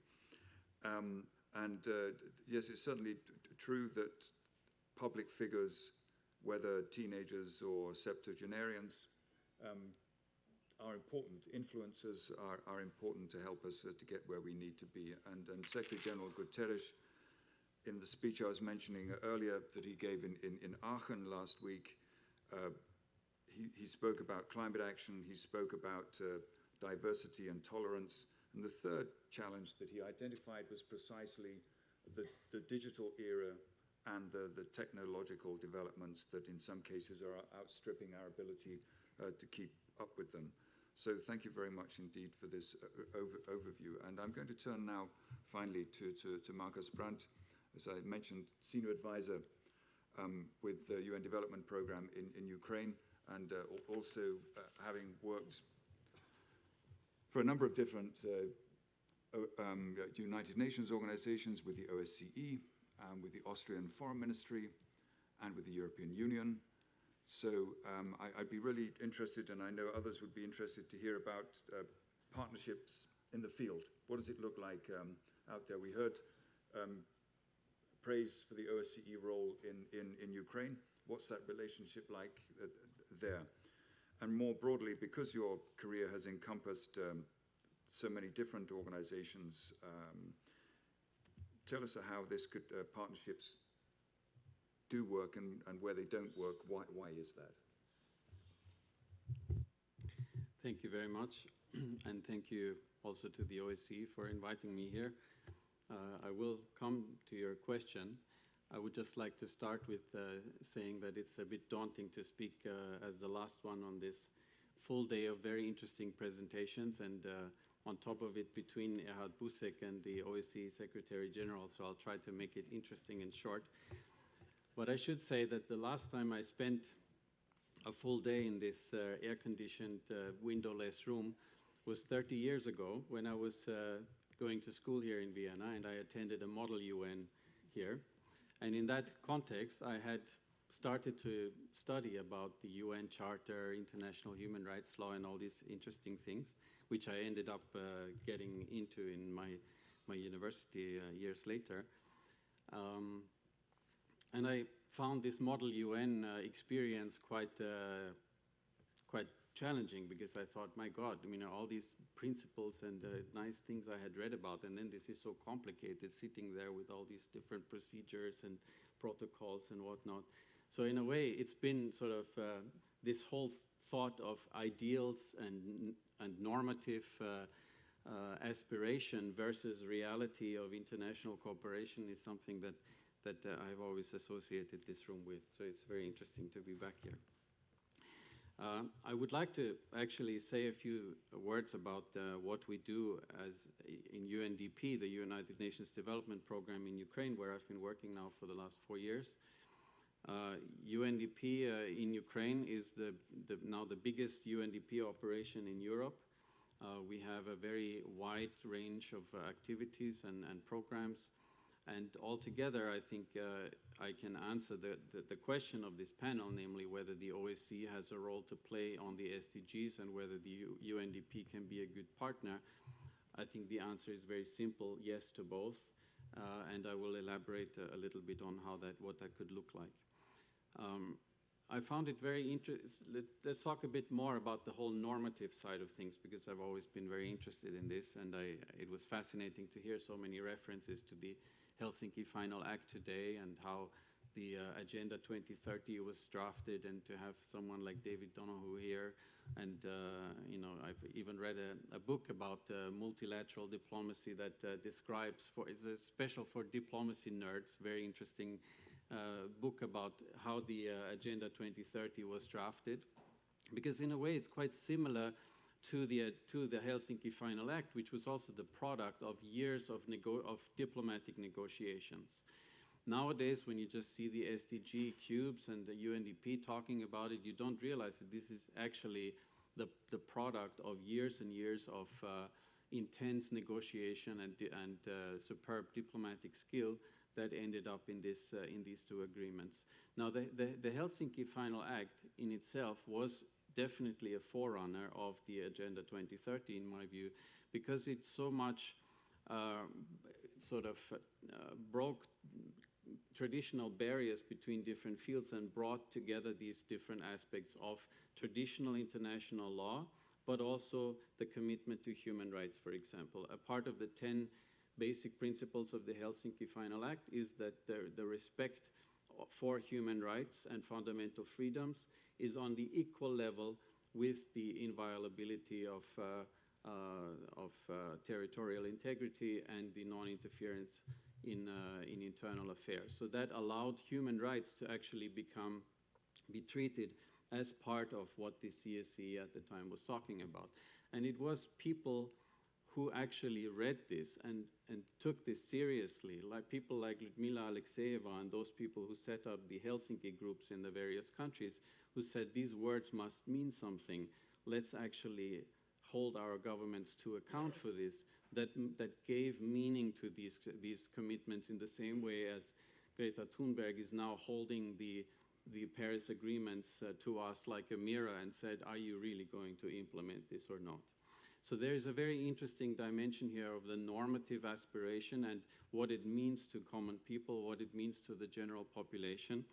And I think that also the comprehensive nature of the human security concept that the OSCE developed over the years is very similar in the Agenda 2030, because the Agenda 2030 broke down that barrier that still existed with the Millennium Development Goals, which were only for developing countries, as it were.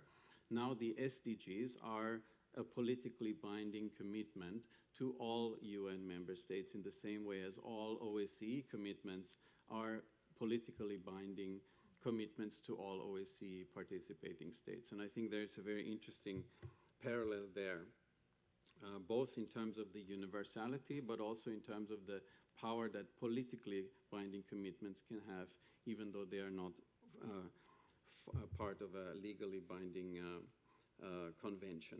But both the Helsinki Final Act and the SDGs do make reference to international law and international human rights law, and there I think there's also a very interesting linkage that actually can be further explored. I was also very interested to be reminded of the so-called second dimension of the OSCE, the environmental and economic dimension. And when you read, for example, one document that I always found very inspiring, the Paris Charter for a New Europe of 1990, that has a reference that says the protection of the environment is our joint responsibility of all states, of all of our nations. And that means that already at the time, the OSCE realized that environmental issues cannot be treated at the country-by-country level, but that they must be a part of our mutual common concern. And there again, I think is an interesting parallel to the Agenda 2030. Now, moving on from the normative sphere to the more practical side of things, I would like to say a bit about what the Agenda 2030 has meant for UNDP. And I should say that UNDP was not really part of the drafting in the same way as it was of the Millennium Development Goals. There was a very big difference on how the Sustainable Development Goals were developed in a much more consultative and open participatory process, not just diplomatic negotiations, but participatory engagements with thousands, tens of thousands of people from around the world. But then UNDP actually took on this role and was given that mandate by the General Assembly to be the integrator agency for the UN development system and to work together with other UN agencies to ensure the actual implementation at the country level. So in all countries where we operate, that's around 150, We have agreements with the host governments, the UN Development Assistance Frameworks, or in Ukraine we call it UN Partnership Framework, which lays out what the UN system, the UN family wants to do in terms of helping the country to meet its commitments. And in all these cases, the Sustainable Development Goals, the Agenda 2030, are the frame for this engagement. And also, we now have a new administrator, we have a new strategy, and the SDGs are upfront and primary goal for what UNDP tries to do. At the same time, we also realize that the classical development approach is not really sufficient. UNDP was originally designed as a 1960s development tool that sort of implemented projects funded by richer countries in poorer countries. By now we have moved entirely to a new concept of human development, of recognizing the importance of governance, of human rights in development, and the way in which we think about human development is actually very similar to how the OSCE thinks about comprehensive human security. And so in that sense, we've also moved a long way in that direction. We've also realized that the classical development assistance is never going to be enough to generate enough momentum for change. The SDGs cannot be implemented through development assistance. They have to be owned by countries. They have to be owned and implemented by governments, not just one ministry or one department, but across the board. And that's why it was interesting to hear how Spain, for example, has been already integrating the Sustainable Development Agenda into all of its government policy. And that also, of course, means for an agency like UNDP that we cannot just operate on the basis of development assistance projects, but that we have to operate as a platform facilitator, as an integrator, and in particular in partnership with other actors, other agents of change, in particular international organizations. So most of all the other UN agencies, but wherever we have an OSCE field operation in place, that would also be the case for such a mission. And that is also what we are doing in Ukraine, where both the OSCE and UNDP have their biggest field operations in Europe. We work quite closely with the SMM, also with the PCU and the ODIHR whenever it comes to conduct activities.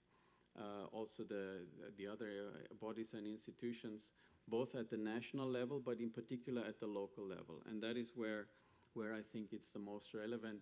We have a large field operation in the East, where we overlap and coordinate very closely with the monitors of the OSCE SMM.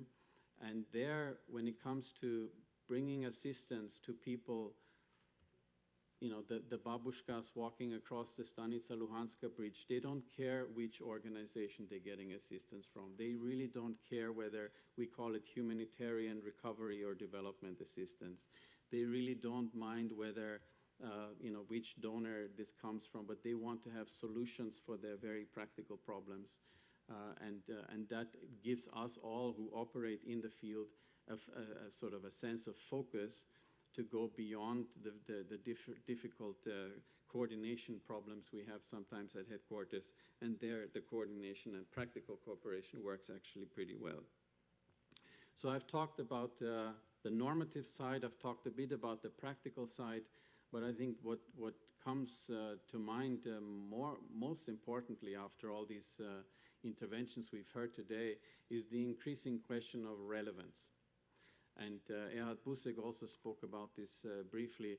If we are all together as international communities with all of our organizations and projects and programs not really able to make enough of an impact in the reality of people living in our countries that really bring us closer to meeting these goals and targets that we have set to ourselves in the various international documents that I've mentioned, then we increasingly have to ask ourselves the question of how relevant, how appropriate are the instruments and these tools that we have built through these organizations. I've had the chance to talked to Greta a month ago in Stockholm on the street, and I tried to explain to her what I'm doing in Ukraine in a simpler way than what I just did to you now. And I found it very hard because she's a person who has absolutely no patience for fluff. She's a person who has absolutely no tolerance for small talk, but who goes straight to the point and said, how useful is this really what you're doing? And I keep thinking about this, and I think we all have to keep thinking about this, and I think that's where her power also lies, is because she is this sting of this young person. I also have now an 18-year-old daughter who is just finishing her school a few kilometers from here as we speak, and she attended Greta's rally with 35,000 last Friday, and she also asked me this question often: how useful is this actually, all this talk and all these conferences that you're attending? And so I think it's very, very important that we keep asking ourselves these questions, because I think that is what brought the sort of what originally gave the mandate not just to the people negotiating the Helsinki Final Act, but also the Agenda 2030. And that is where politicians around the regions have to tune into that and ask these difficult questions.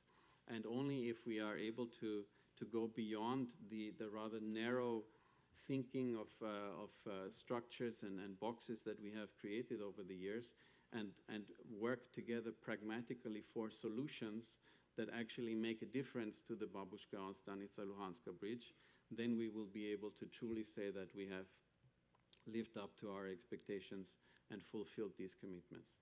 Thank you. Thank you very much indeed, Marcus, and particularly on the question of relevance. And that's an abiding image for me, certainly. We've all seen the pictures, and you've painted that very graphically, of the babushkas, the people crossing the bridge or waiting to cross the bridge. And obviously that's a reality, but it's also a metaphor. And certainly where you spoke of the partnership that there must be with organizations in the field, and how it's most effective at the local level, and where the people don't care which logo we have on our flak jackets or on our vehicles. They just want the assistance and to find a way forward. So thank you very much also for drawing the parallel between the Helsinki Final Act and the Agenda 2030 and the diplomacy behind that, and at the core people. So thank you for that. We are 4:45, and we will be handing over to the Secretary General at 5 o'clock so that he can summarize the proceedings for us. That's also a daunting task, but perfectly within his grasp. But before we do that, I'd like to open the floor for any questions there may be. I do understand that Val Ritchie, who's the OSCE's acting coordinator for combating trafficking in human beings, is here in the House, and could give us, I think, a concrete example of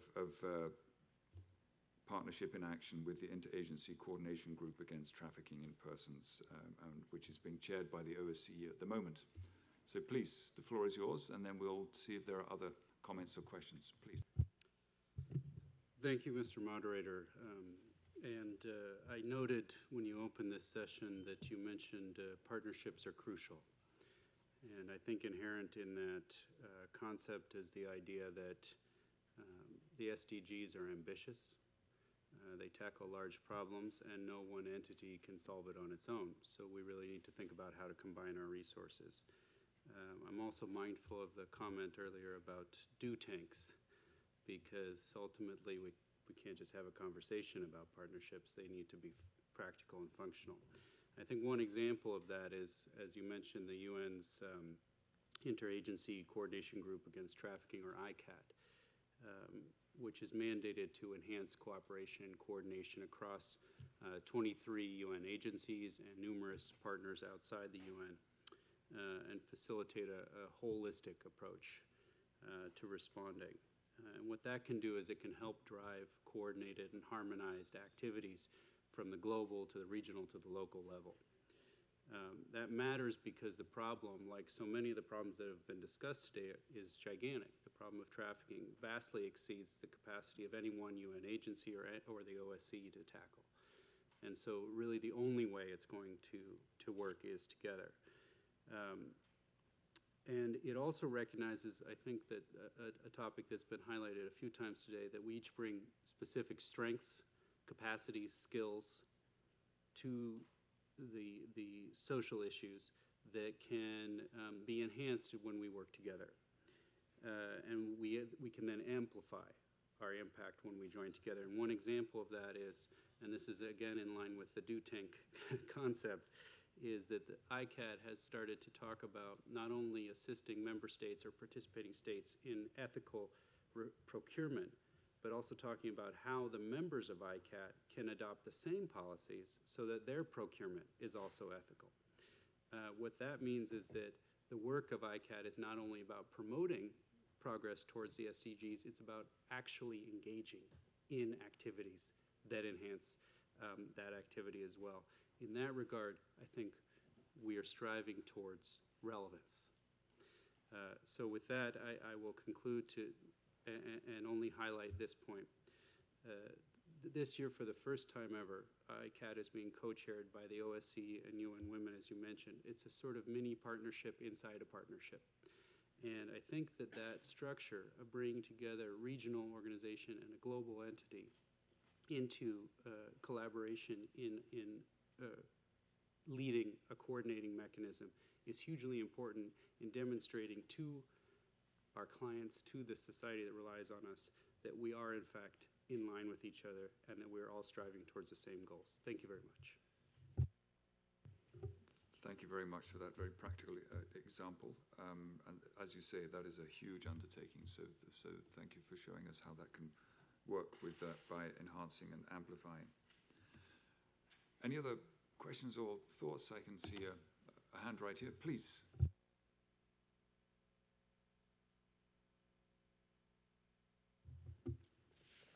I'm Senior Agenda Advisor for Secretariat of OSCE. I would like to highlight the very important roles of regional and international cooperation, in which we're providing an excellent platform for exchange, but not only this. May I highlight the OSCE's role in assisting the participating states in the particular the implementation of the SDG 5 and 16 on the example of the OSCE-led survey on safety and well-being of women. A survey that was helped to forge a really fruitful cooperation with EU, Fundamental Rights Agency, UN Women, UNFPA, UNDP, and a number of participating states. So the survey provided a comparable data for 7 countries and Kosovo, where a rich data was collected and made available for use by policymakers for the first time. And that is the importance of this data, is that it talks about the prevalence of violence against women in conflict situations, but also in the post-conflict situations, and a broad range of other issues, including the access to support services, etc. And so this data can be used for the monitoring of SDGs, especially that most of these countries never had any data on prevalence of violence against women. So just making it available has generated a totally new set of data which we can use in the coming years for their own monitoring. And the other point is that how this data can be used is actually to do the evidence-based policy making. So less than 1 month ago, OSCE organized a regional conference that resulted in a number of key recommendations and action points in addressing those challenges and gaps which the study has revealed. So it can be used by MPs as well. I want to respond also to the involvement of the lawmakers and other decision makers in this issue. As at the national and regional launch events, the MPs have been very actively involved, and they were participating and trying to understand what the data says and what it does mean for them, what kind of policies and services they should be developing in their own countries, and more importantly, also how they should be implemented by a variety of national actors like police, prosecutors, and judges, and social services. So that is just one point of this, how the national, regional, and also linkages to global partnerships, where we worked across all these different levels of and forged new cooperation. So that is just to highlight that how the OSCE mandate can be used and enhance this sub-regional, regional exchange of good practices on very practical issues which affect the life of every woman and man. As Marcus is saying, we need to be very pragmatic to how these actual policies, and the data was shocking that people now realize that how much they need to invest in development of the good policies in their country. So that's, on this note, we would like to continue our cooperation with those agencies, including at local UN agencies. We have very good relationship with partnerships set at national, with country offices, as well as with the regional and global UN agencies, but more importantly with the national stakeholders. The other just one point to make is that OSCE also promoted through the regional academies on national action plans for women, peace and security, which helped to bring 25 countries of the region to share good practices. And evaluation shows the importance and the significance of those these regional exchanges, and now that resulting in a OSCE region having 36 national action plans.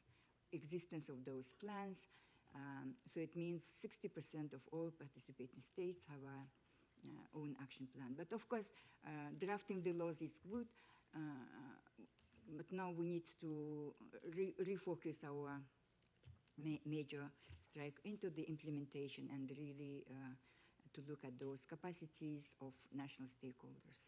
So we hope to continue our cooperation with all the agencies and partnerships. Thank you.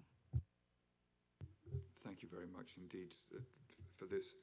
And certainly the data collection, but not only the collection, the analyzing and acting on data is a fundamental part of the work on Agenda 2030 and the Sustainable Development Goals, because if we can't measure, we don't know how we're doing. And so thank you very much indeed for this, and for also demonstrating the work that you're doing with a range of European and UN agencies. Thank you. Any other questions? Please, yes, or comments, I beg your pardon, please. Yeah, thank you very much. I don't know whether it's a question, a comment, or rather an expression of a dilemma. And first of all, thank you very much for this extremely interesting panel. When I try to sum it up in a very simple way, it's Markus Brandt asks us whether it's really useful what we are all doing. And this is a question I'm putting every day in front of myself. Mr. Busek says, as long as the politics of egoism do not change, the picture is rather gray. And Madame Dasena, she reminds us of the personal responsibility. And then I have Vuk Šugić, who luckily presents some options, what we could do. But I mean, it's still my dilemma. I'm belonging to a group that probably has one of the worst carbon footprints of all. Is it really useful to travel, to fly around the OSCE territory from conference to conference and increasing my bad carbon footprint? I mean, I personally try, you talked about personal responsibility, to travel by train as much as I can, but often this is more expensive, so it won't be allowed. It takes a lot of time, which you do not have. So I'm continuously in a personal dilemma of expressing appeals to I don't know whom. And then Busek comes and says, yeah, but in the end, it's a Swedish girl and an Austrian Hollywood superstar that somehow have an impact, but all the rest does not have. On top of that, I'm an executive. I follow politics. I try to shape it, but I follow. And if we negotiate, for example, the compact on migration, and then suddenly politics is changing, and the same people that have been negotiating it, they have to decline it. So where is our role in this whole big picture, besides adding our carbon footprint into a worse dimension?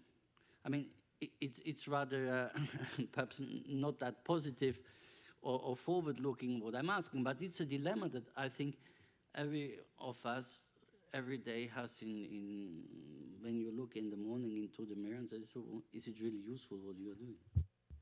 We shall ask Schwarzenegger. He came with a private plane to all this.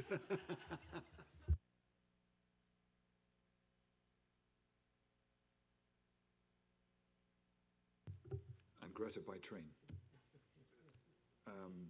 Right, we have 4 minutes left. I'm going to ask distinguished panelists whether anybody would like to add a word or two.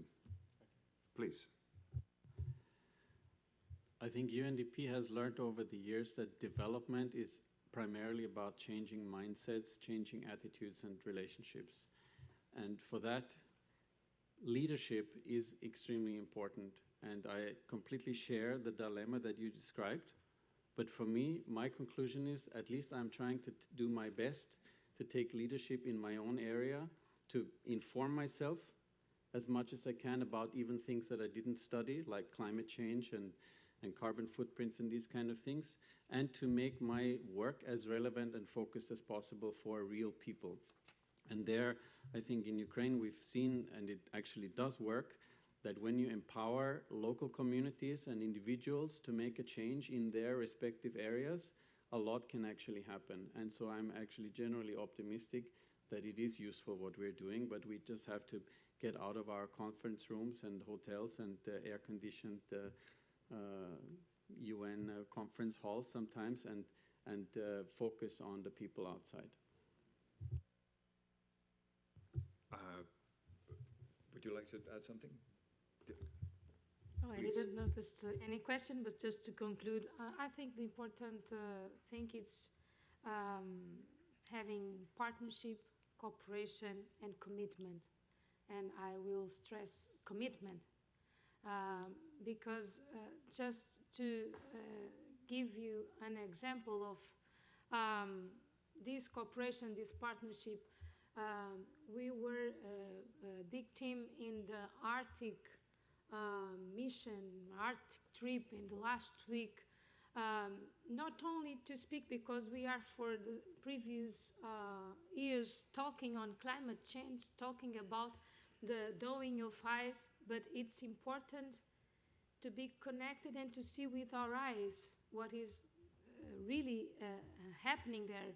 And it was with cooperation with the Polar Institute, with the Norwegian authorities, with the Arctic Council also involved. And I think the next steps I'll have when I will be sharing next annual session my committee is not speaking only on theoretical meaning on this case, but also with practical examples that what is happening there, what happens in the Arctic, don't stay in the Arctic. It affects everybody. And so, to finish, we need partnership, yes. We need cooperation, yes. But mainly, we need commitment. Thank you. Thank you very much. Please. I think in consequence of this discussion, I think we have to focus more what can be done concerning ecological but also other matters on which level. I think here is a discussion moving. For example, what is the responsibility of the European Union and so on and so on. And we are going different directions. The one are saying more for regionalization, the others are saying we need more to do in common and so on and so on. I think there must be a certain help by science on which level which things can be better done with more success. And here I would say sometimes politics should encourage science to be more outspoken. or they are following who is paying for their study and research. This is also another question. I think on this we shall concentrate. Sometimes everybody is expecting that the OSCE is finding solutions. I think OSCE shall raise questions, for example, to science. Where are the best solutions possible? I think that's quite necessary, and OSCE shall do it quite loudly. Quite loudly. I think sometimes I have the feeling this organization and sometimes parts of the United Nations are too silent. Thank you. I shall raise my voice. And I know that Secretary General Greminger will be doing so in just a second. Any final thoughts before we hand over? Well, I will leave it for final thoughts for the Secretary General. But just a small remark. I fully share the dilemma what Florian Raunig just very precisely put on the table to hear. And it's maybe would be good if you have a little bit more time to discuss it. But what I think at the end of the day, all of these conferences, other things what we are attending, trying to do, it would be good if with some small contributions of all of us, we can somehow this translate. And I believe those people in, for instance, our organization who are working on the ground with the different missions, they might see much more concrete what some things might help some people than us who are sitting in air conditions in headquarters or whatever. So for some of the organizations who have this opportunity of field presences, this is something which is very concrete, and all of these discussions might then be seen very practically. Thanks. Thank you very much. And certainly that's the case with the Vienna-based organizations. Many of them have a field presence, and that's where you really do see the difference. And as for the air conditioning in this room, if we're still here at 6 o'clock, it will be off. And also, I'm pleased to tell you that the entire Vienna International Center is carbon neutral, and it was the first United Nations office to be carbon neutral. So with that, I hand over to Secretary General Greminger, please.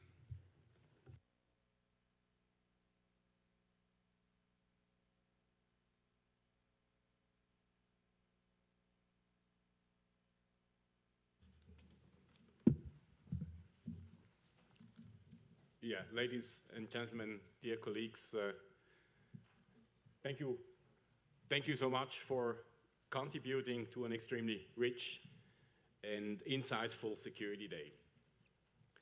For me, it was an experience both alarming, inspiring, but also encouraging.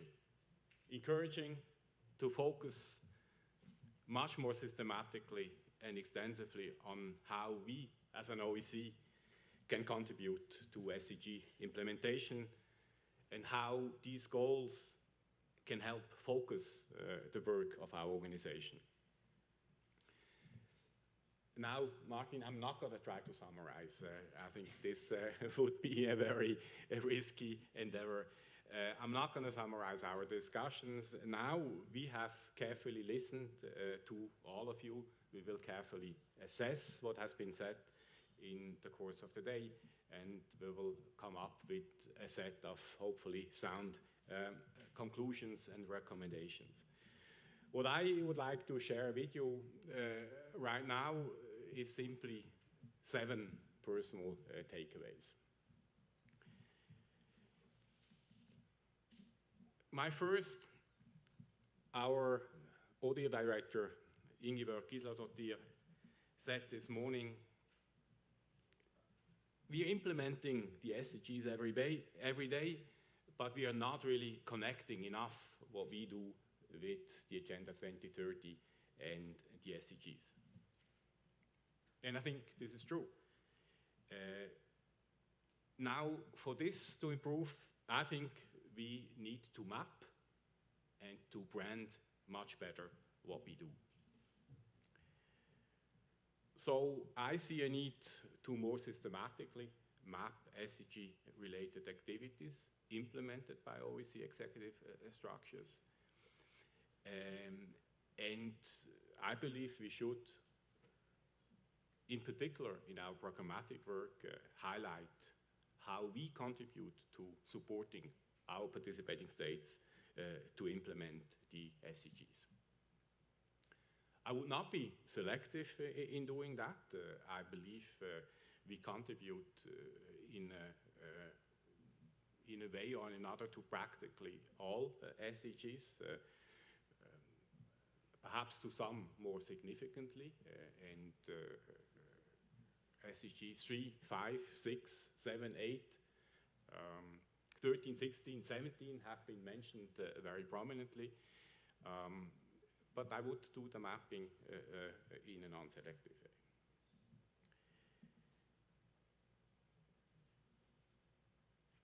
Having said so, and this takes me to my second point. The morning session clearly showed that we, as an OEC, are a champion. Päivi Kanisto this morning used the term a role model when it comes to implementing SDG 16 on peace, justice, and strong institutions through our conflict prevention work. So we should clearly raise the profile of our prevention work and share good, best experiences with others. I think it's striking what our executive structures do. For me, this is implementation of SDG 16 par excellence. And when I refer to our executive structures, I mean, of course, our field operations, our institutions, but also the programmatic departments in the Secretariat, CPC, OCA, the TNT department.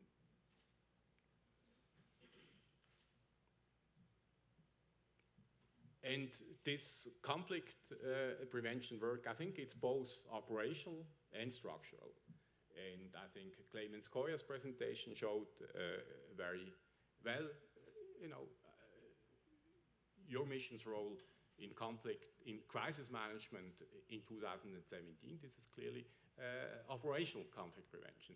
The CPC does a lot in its early warning, in its early response work. It does a lot of operational conflict prevention that is relevant for SDG 16. But at the same time, we also contribute very significantly to building, strengthening strong, inclusive, accountable institutions relevant for democracy, rule of law, and human rights.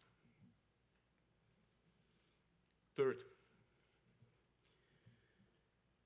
our Spanish, unfortunately ex-colleague, but when we talk about SDGs, colleague, Victoria González Román, referred to the role of the OEC as a platform, the OEC as a facilitator to bridge national and global level in SDG implementation.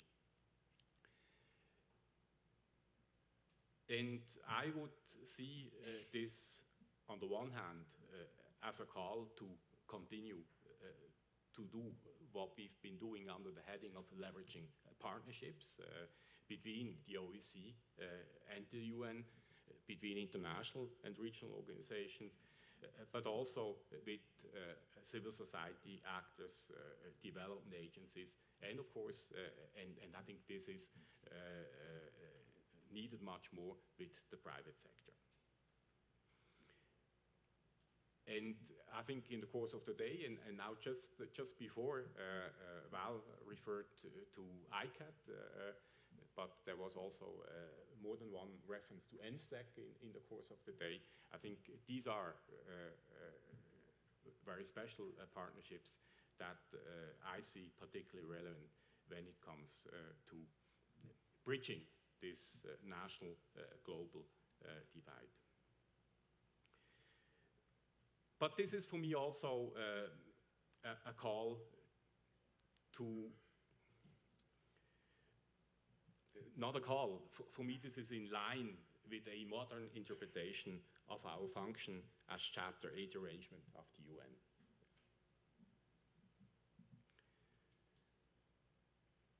Fourth, we did not focus explicitly on SDG 5, on gender equality, but the role of gender as a cross-cutting issue has been highlighted all along the day in every single session.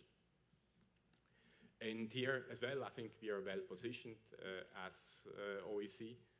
Amasana just referred to our work on combating violence against women. I mentioned this morning, and I think in Luke also referred to women's economic empowerment. I would also want to mention our work on women, peace and security and our support to participating states in setting up and improving their national action plans. Fifth, the importance of the contribution of youth has been underlined again and again. And in this sense, I'm very much looking forward to our Perspectives 2030 exercise and also to the Bratislava Youth Forum in October. Six, as has been mentioned, next month, many of the SDGs that directly relate to our work will be the focus of a high-level political forum in New York. And in September, we will have the summit to review implementation of the goals. I hope that participating states, perhaps the chairmanship,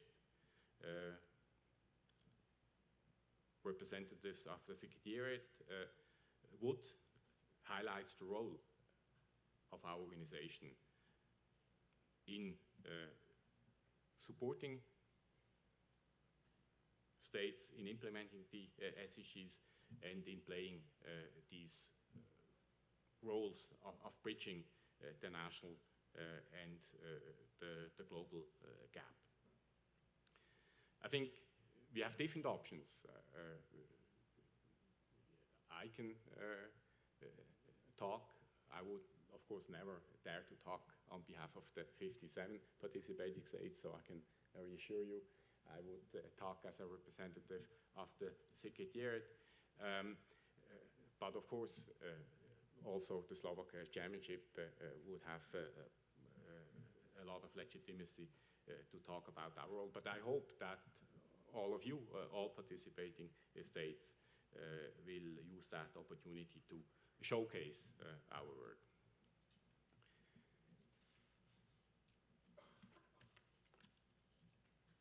Seventh, I felt clearly a sense of urgency. We cannot have business as usual. This is true to implementing all SDGs, but it is particularly true when it comes to climate change and security. And I do believe that this is an issue that deserves a lot more attention in our organization. And I think in discussing with you during the day, I think I also saw how we can tackle the issue in a way that could be potentially consensual. I think it's not about establishing a direct link between climate change and conflict. It's about supporting states in assessing the repercussions of climate change on their security and in helping states to address these challenges and repercussions. And I think this is an approach that should be consensual and should allow us, hopefully relatively soon, to also build an OEC mandate to work on these issues.